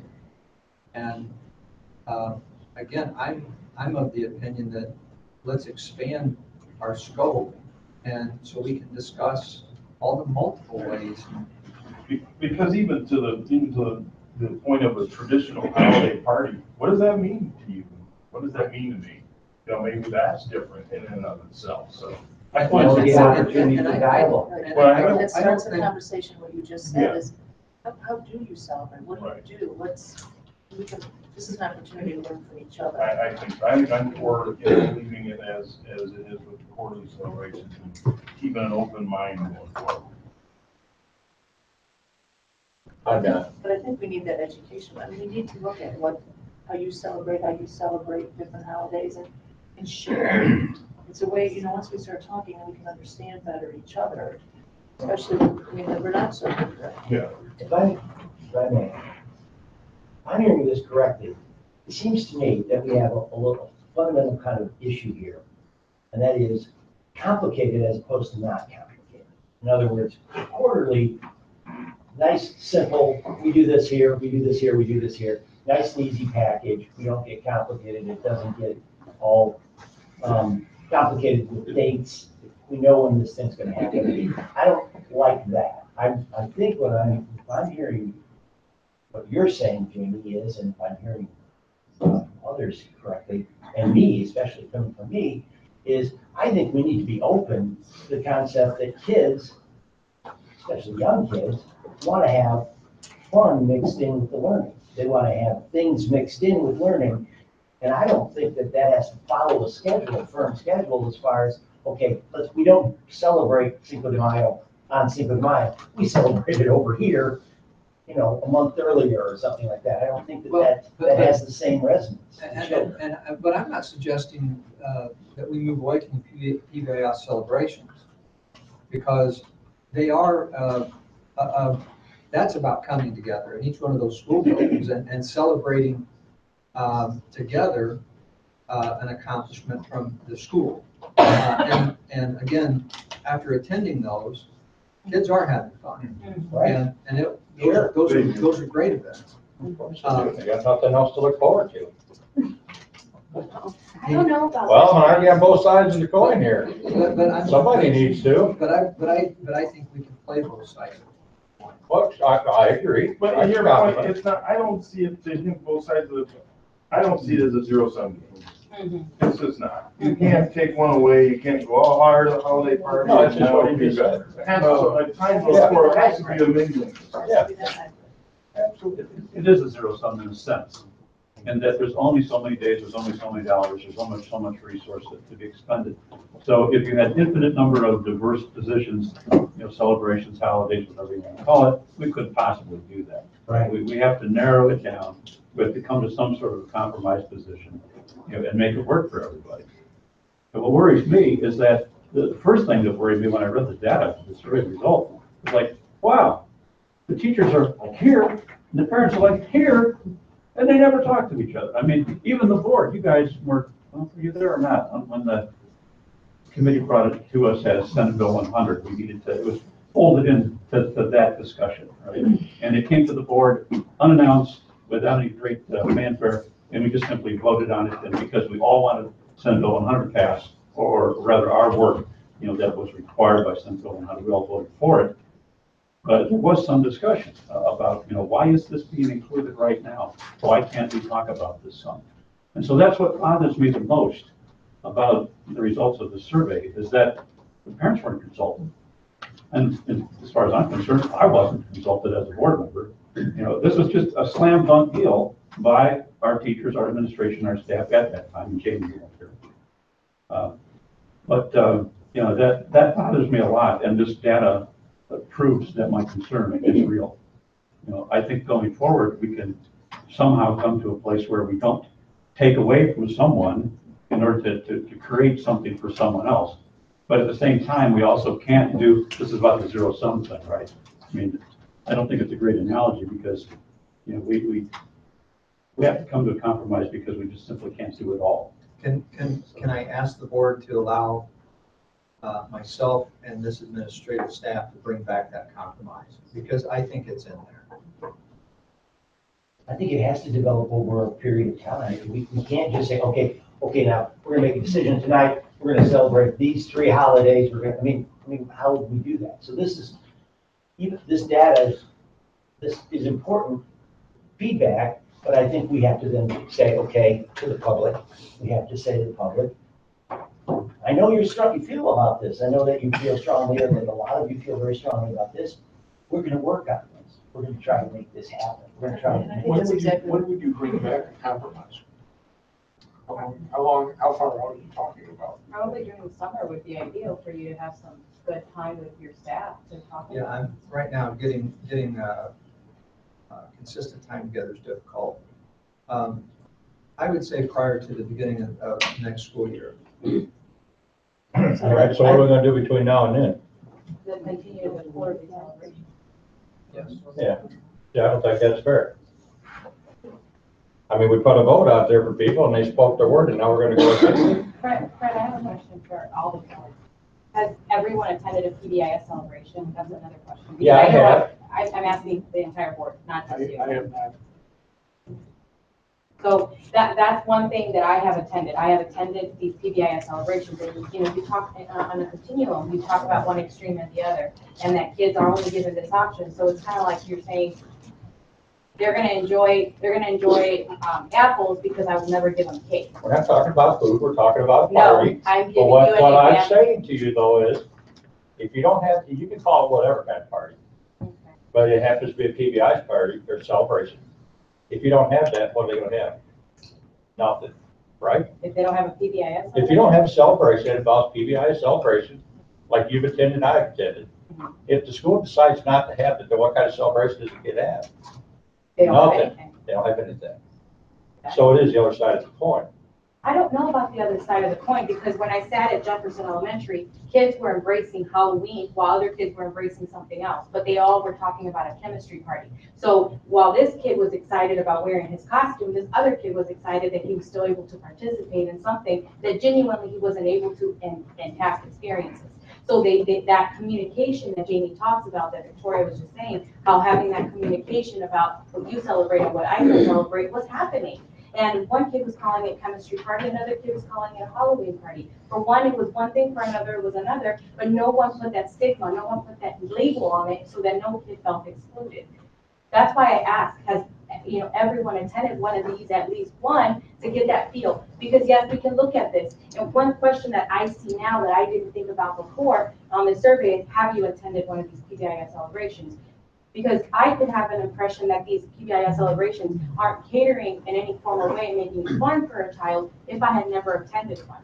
And I'm very glad, and I know that they vary from school to school, and that's another thing that we have to also discuss. What's the funding for this school opposed to this school? So that's another conversation that we should have as a school. Who's funding this?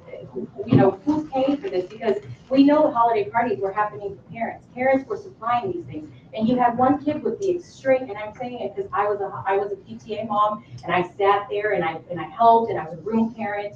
So what I'm trying to tell you is that it was from one extreme to the other. One kid, was experiencing the grand deal at one classroom, and the other kid, one of the teachers had to run and ask for juice boxes because nobody brought juice boxes, because nobody brought water, and so the kids would be like, wow, you see this?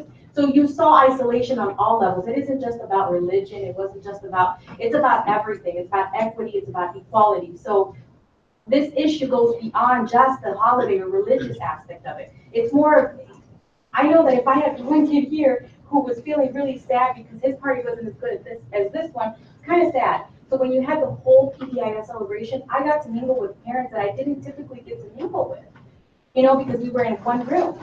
And it's hard as a parent when you have multiple kids in an elementary too. So you have a kindergarten, you have a fifth grader, now you're splitting yourself. Which party do I go to? Or what if I have 3 kids? How do I make Well, I that? did have 3 kids and I went through it. All the way Exactly. through. And I'm voicing my So- voice exactly just like you did a minute ago, and I respect what you have to say, Fred. I am not undermining what you have to say. I'm hoping that you do the same for what I'm saying. You're bringing a valid point. You said you were going to speak to both sides of the coin. Well, I am. Okay, well, I am too, because I got to experience it on a whole different level. Plus, I was the one in charge of planning at Jefferson Elementary alone, the parties, and Christy can vouch to this, the parties that happened for the kids that for religious reasons cannot even set footing in these classrooms. So I got to see the difference in many ways, and you've gotten to see the difference in many other ways. So as a board member, I think it's important that we discuss everything that has to do with holiday parties. And we don't undermine the work, because I think, Carrie, the way you expressed it is as if the administration and staff just pushed this on you, and that's how you feel. I don't feel that. I sat in the classroom, I sat and I planned these parties, and I felt a whole different thing. As a parent, when I But you received were that in letter, administration and staff at the same time. You were a parent and you were I was a also- staff member. Right, you were a staff member. And so your voice is being heard in this survey here, the 212 people and 67%. So you would certainly be among that. No, I didn't take this as I a staff understand member. that, but what I'm saying is your voice is echoing basically probably a lot of those people that happened because they were party to these parties. I mean, this is staff. They've been there. So- And I can speak of why the staff felt that way. The staff is the one that had to. You can give your voice to what the Exactly. staff might be saying. Exactly, exactly. So I may appeal to both sides because as a parent, I can see the argument on both sides, but I can also see the argument as a teacher and as an educator, obviously not an administration, but within that area, and I can see both sides. So what Jamie is requesting, I think is fair. It's not saying no to you, it's not saying no to this. It's saying, let's find that sweet spot, like Rick said the first time when we were gonna create this, just find that sweet spot, that area where both sides of the coin can come together, on the continuum, where we come together and like, okay, I think we're all okay with this, or we're mainly okay with this. Well, I tell you, while I disagree, I can work with people. I don't have a problem with that. I've been married a long time. I've learned to compromise. But what really gets me about, let's say you hear things about certain religions. People don't believe in Christmas. If I go to PBI celebration over there, they're singing Christmas songs all night. Well, let's say 4 songs, 4 out of 9. Almost all night. 40% of the songs. It seemed like. But you see what I mean? Oh, absolutely. The teachers, the staff, and everyone? We're all right there in the gym together. Oh, yeah. Don't think I didn't take it. So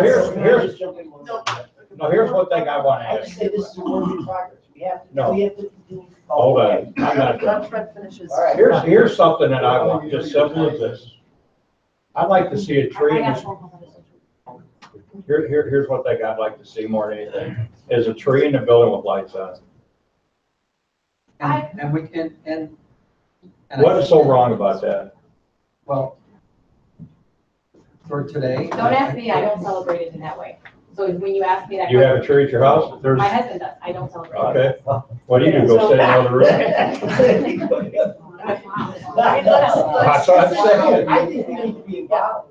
Let's table this, and let Jamie, the staff, Yeah. come look at it, see But if we can sooner come than to some, yeah, just a little focus and thoughts. some kind of middle ground, some hybrid, something along that. I think we had better take into account what the parents said. And that needs to be part of. That's a very big response. Even if there are some duplication in there, I don't know, but. Even if there was 1,000 parents, one parent that did it. No, they didn't. You don't think really? No, I'm just saying. By the way, what's our Don't total disparage number of the parents survey. and our total number of teachers? What was our ratio of respondents? What our total number of parents in the district? Yeah, how many possibly could have responded? Unfortunately, I didn't ask for that. We don't know. We got Let's presume 6,000. that we have 6,500 6,000 students. kids, yeah, let's just think in terms of 6,000 parents, but. I we think it's got a good 450 response. staff. I'm just curious, especially with the teachers. We don't have any teachers, right? I think we're finding a way to push an issue to the back burner. You would take 6,400. That's what's exactly going on. Well, then if it's your feeling, but let's put a time on that. Yeah, next week, let's have another meeting next week. Well, A realistic time. well, Jamie, you almost got to this, I think, but I did some case law research, and I couldn't find any reason that you have to stop doing certain things, right? We certainly can't establish any particular religion. Christmas is coming, right? So that's one of the big ones right now. Halloween, you might say, some people might say that that's the opposite of the feeling of Christmas. If you get into the Druid pagan stuff, there's other ones like Valentine's Day. It seems to be kind of neutral to me. But anyway, when I look at case law, I found lots and lots of cases, and some even went up to the Supreme Court. And generally, from a legal perspective, I didn't see any big deal. I mean, a lot of this stuff was found to be okay. You said the Christmas tree, Fred. I don't know that I found. I didn't call it Christmas tree. I just called it specific about Christmas tree in the school building. Tree with lights. But I did find a lot of case law, based on these various suits that were brought, and there's an awful big tolerance, is what I see. I'm sure there is a tolerance, and I'm certainly not an attorney and have not read the case law at this point that you're referring to. I've read about the Establishment Clause and where we stand with that. But again, it isn't, to me, back to my original position, I think we have an opportunity to expand expand what we're celebrating, expand our focus on to be reflective of what the representation is of our community and our district, and celebrate more than just one thing. I just think we have to be so careful not to take away something that's been a tradition for a very long time, you know, and replace it with something that's, you know, neutral or. And I don't think that that would be the case. In fact, I know that won't be the case. But, you know, a lot of people obviously feel that it is the case at the moment. Here's the thing, I think you gotta look at, like, you know, you don't, I think there's really good, this is really good, this is a good discussion, actually. I really do. This is a real good discussion, because what we're doing as a board is we've actually asked for community input, right? And we've asked for input from our administration, we got that. And so we're addressing an issue that's important to all of us. Now, what we also have to realize is, I don't think that there's any, again, back to my zero-sum game analogy, I don't think you take away one and replace it with the other. I think there is going to be a sweet spot, melding together of certain things, and things that we probably haven't even considered at this point. So I think it's really only fair to make the best decision, allow some time to go by, right? And allow more input, more gathering information, more about how can we do this better. You know, the fact of the matter is, we didn't get great responses from the parents, right? I mean, if you said if there's 6,000 kids in the district and there's one parent per kid, you didn't get a third of that. I think it's pretty good response. Yeah, more parents voted than people voting the elections out here. So what I'm saying is, I think you look at this meeting yeah, it's not how you want it to go, Fred, for example, but it's progress, because. No, it's not just me, it's people that talk to me. But I celebrate Christmas, I'm happy too. I get you. What I'm saying is, you gotta look at this meeting as progress, right? We're not done with this issue. This isn't done. We're just progress. We're addressing things that's been maybe stemmed up for a while. And now we're bringing it out, gotten an input, we're moving forward. That's what I'd like to look at. I'd like to be, as one board member, I would like to be involved in parts of that conversation as we move forward, as far as the discussion between you and staff, as far as how it's developing, instead of just saying, here's what we thought, here's the way we want it to go. I don't think we're gonna be reinventing the wheel. Right. Okay. We won't be reinventing the wheel. Okay. It's already out there. Good. Other districts have come up with a, Fred's shared with us. There's a district. other districts have figured out a way to do it, and so we're gonna be pursuing that. We won't be Fred, when reinventing. does that take place? The event at your school 13th, of December? yes, Okay. we burn tomorrow. Yeah, so we'll see that on the 13th, and then. So Fred, let me ask you this, if we look at like the beginning of February to bring this back. Would that? Like I said, I'm willing to work with you guys. I mean, I just got a bunch of people I got to answer to out there, you know.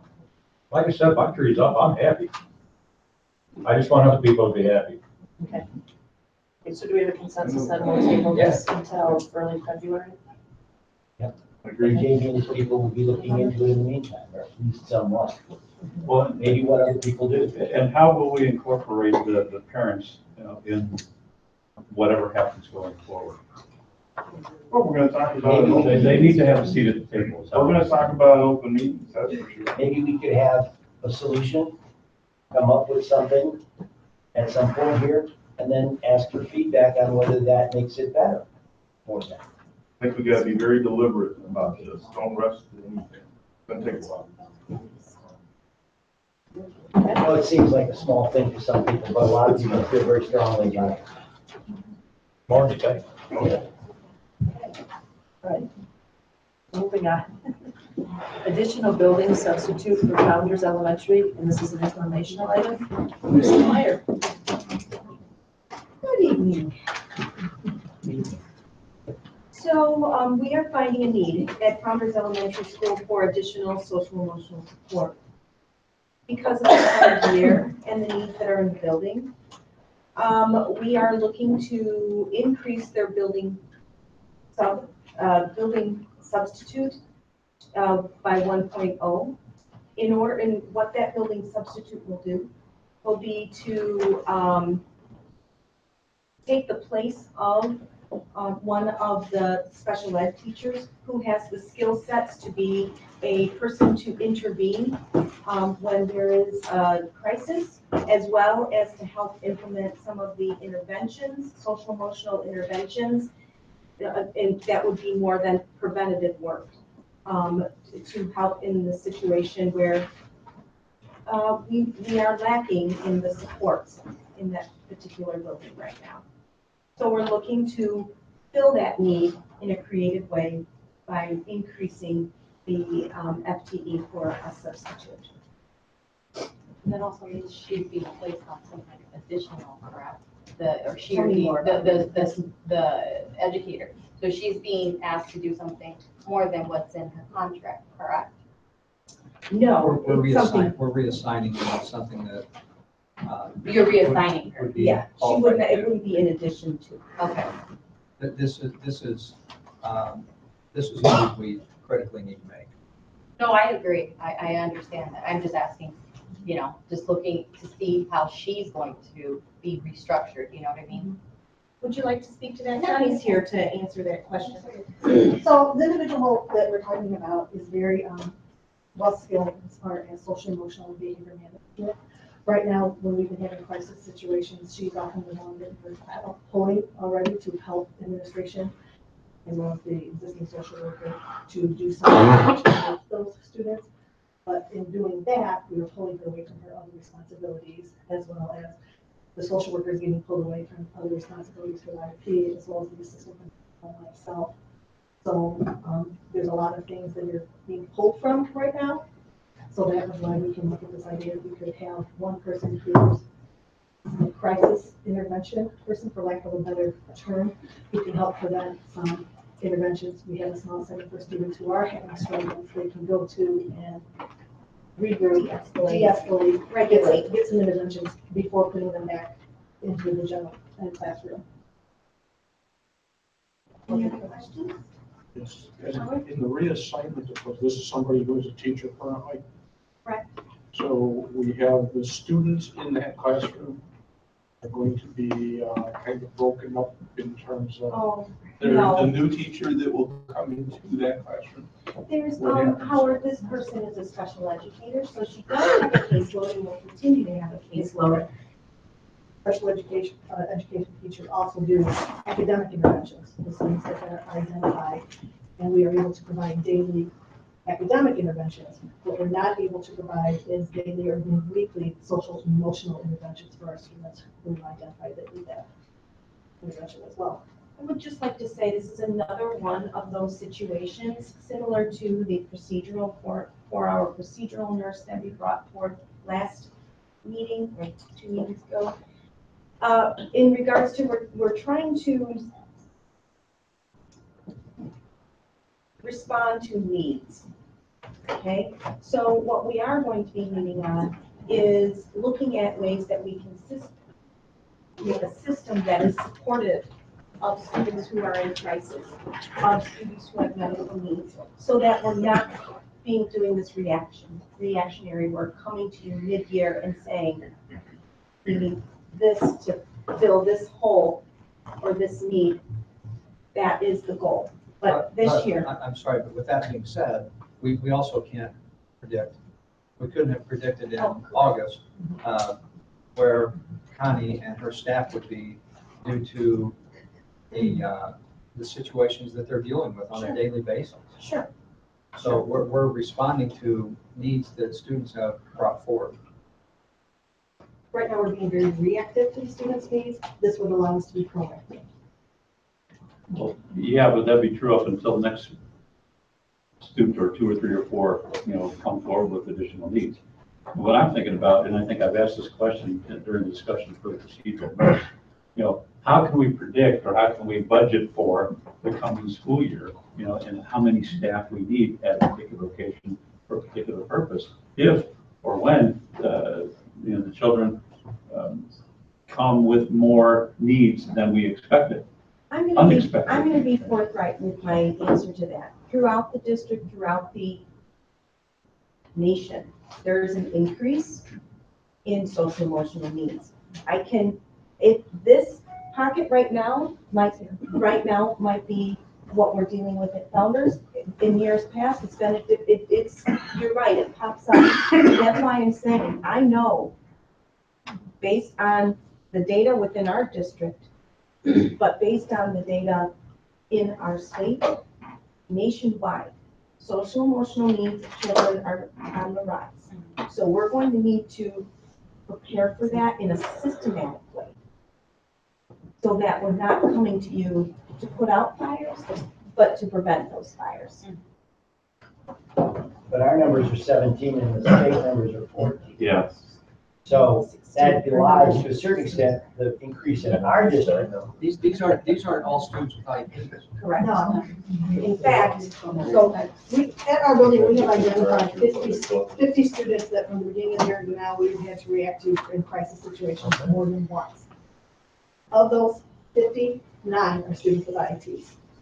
41 of those students are non-special education students. Our elementary, middle school, high school represented here, and the information I'm sharing with you is truly, we're going to become, we're putting together a plan. We need to address the social emotional needs of all students, not just students with special ed that are currently in special ed. Because not all students that are experiencing these, that are showing this trauma have disabilities. Yeah. That's the thing. How do they identify the trauma? I'm sorry. Crisis. Who's the identifier of the trauma? So in other words, what does it look like? No, I'm just asking, under what circumstances do you identify the trauma? There's many, I could give you some information Not to be regarding. contentious, I'm not. No, I'm I know just you're not questioning. being contentious. You're just being, you're I'm wondering inquiring. what that means. You mean for like students in You wanna crisis, finish what that? are we responding to? Is that what you're asking? I want to know what a student in crisis looks like or sounds like, or what, how do we identify what a student in crisis is? A student, this is K5. All my students are in because crisis. to a certain extent. our building is running out of the classroom because they cannot emotionally handle the situation. Either they've had conflict with a peer. The teacher has asked them to do something that they don't want to do. An academic task is too difficult for them, so they run out of the room. Or, especially with younger kids, knocking desks over, knocking chairs over, being so incredibly disruptive because they can't regulate their emotions in that moment that they have become unsafe for themselves, other students, staff, and disrupting the educational process for all the students in that classroom. Those are the type of things that we have had to respond to. Just an example for today. I was here this afternoon for a meeting. So this morning I was in my building. I had to respond to 2 students in those situations. My assistant principal had to respond to 1. So just in the morning when I was in the building, we had 3 different situations of students. And those 3 have all been identified within that 50. That I mentioned. Yeah, I think I know that the rules for someone with an IP are somewhat different than for the general population, but when the kid gets out of hand, if we want, I would call it that, you know, well, do you send them home to mom or dad?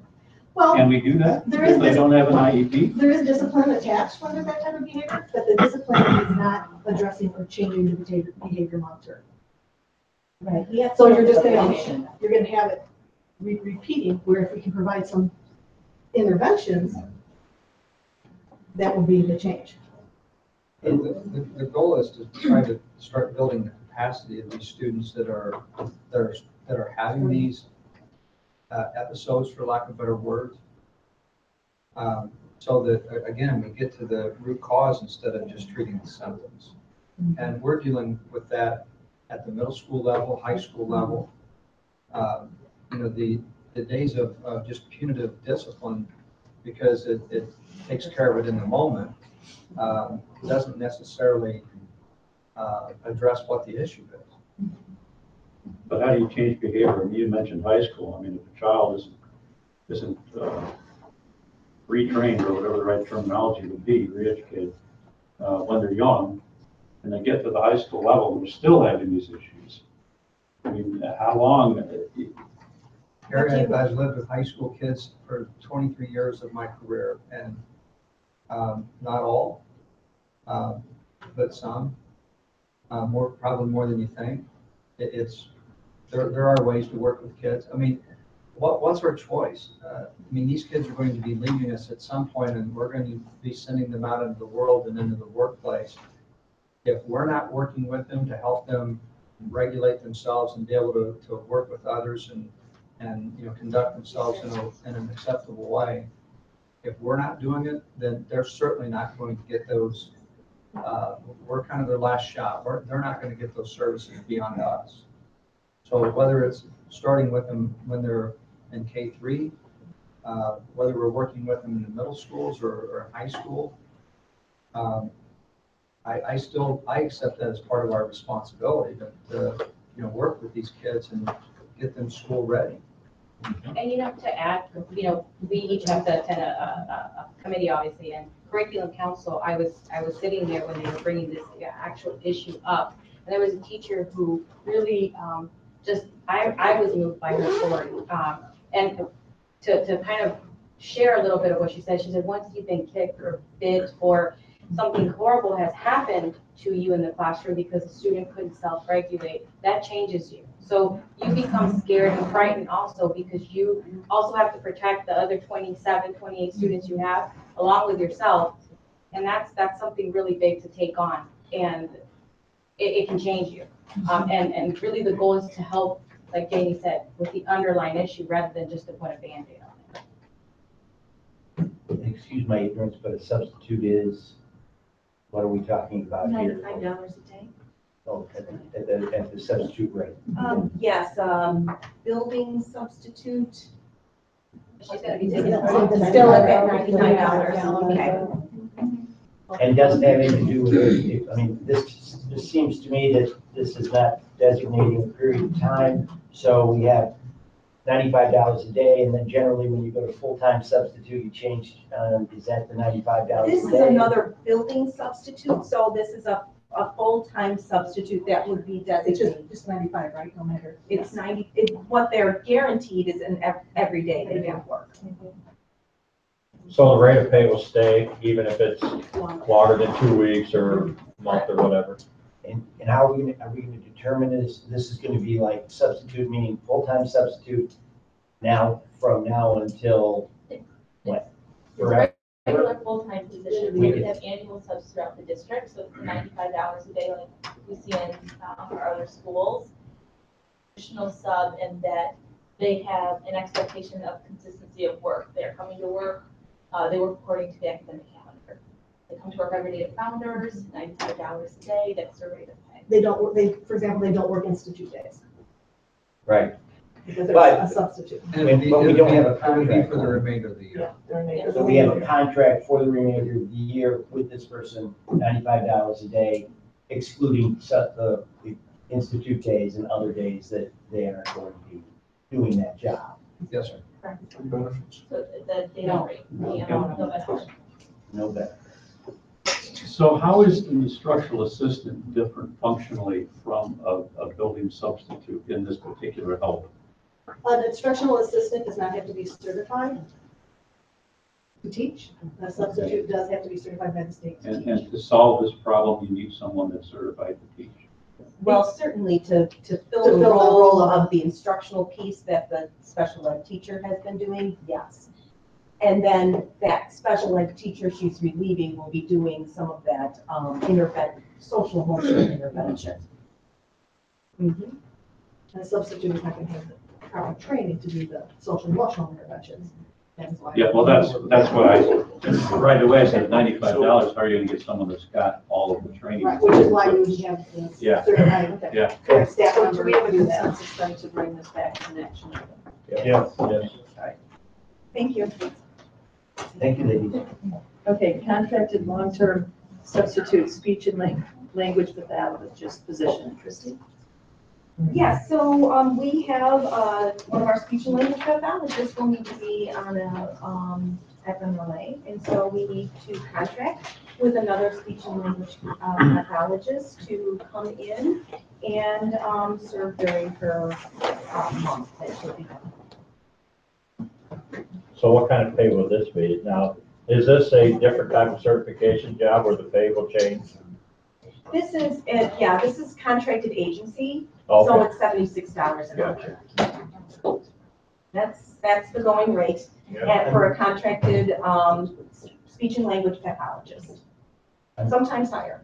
I'm curious, do we do this every time that there is a, someone goes out and we have to put some permanent substitute in? In the case of a speech and language pathologist or a psychologist, one of these hard to fill and specialized positions, it's hard to find them at the beginning of the year. So yes, we would have to contract with the agency. Are we continuing to pay the person who's leaving? That person has, it depends, to be honest with you, I believe she's just using up her sick days, so yes. That's how it has to go. That'll be during the week. Like any number of different ways that people go out. Yeah. Sorry. So, okay, so any more questions for Christine? Is this information going to an action or is this action? We need a consensus to move it to an action for the next meeting. Bring it back. Okay. Yeah, thank you. Okay, next we have the communication liaison job description. This is an action item that the Board of Education approve the communication liaison differential and the attached letter of agreement for the remainder of the 2017-18 school year at a cost of $10,510.96. Yeah.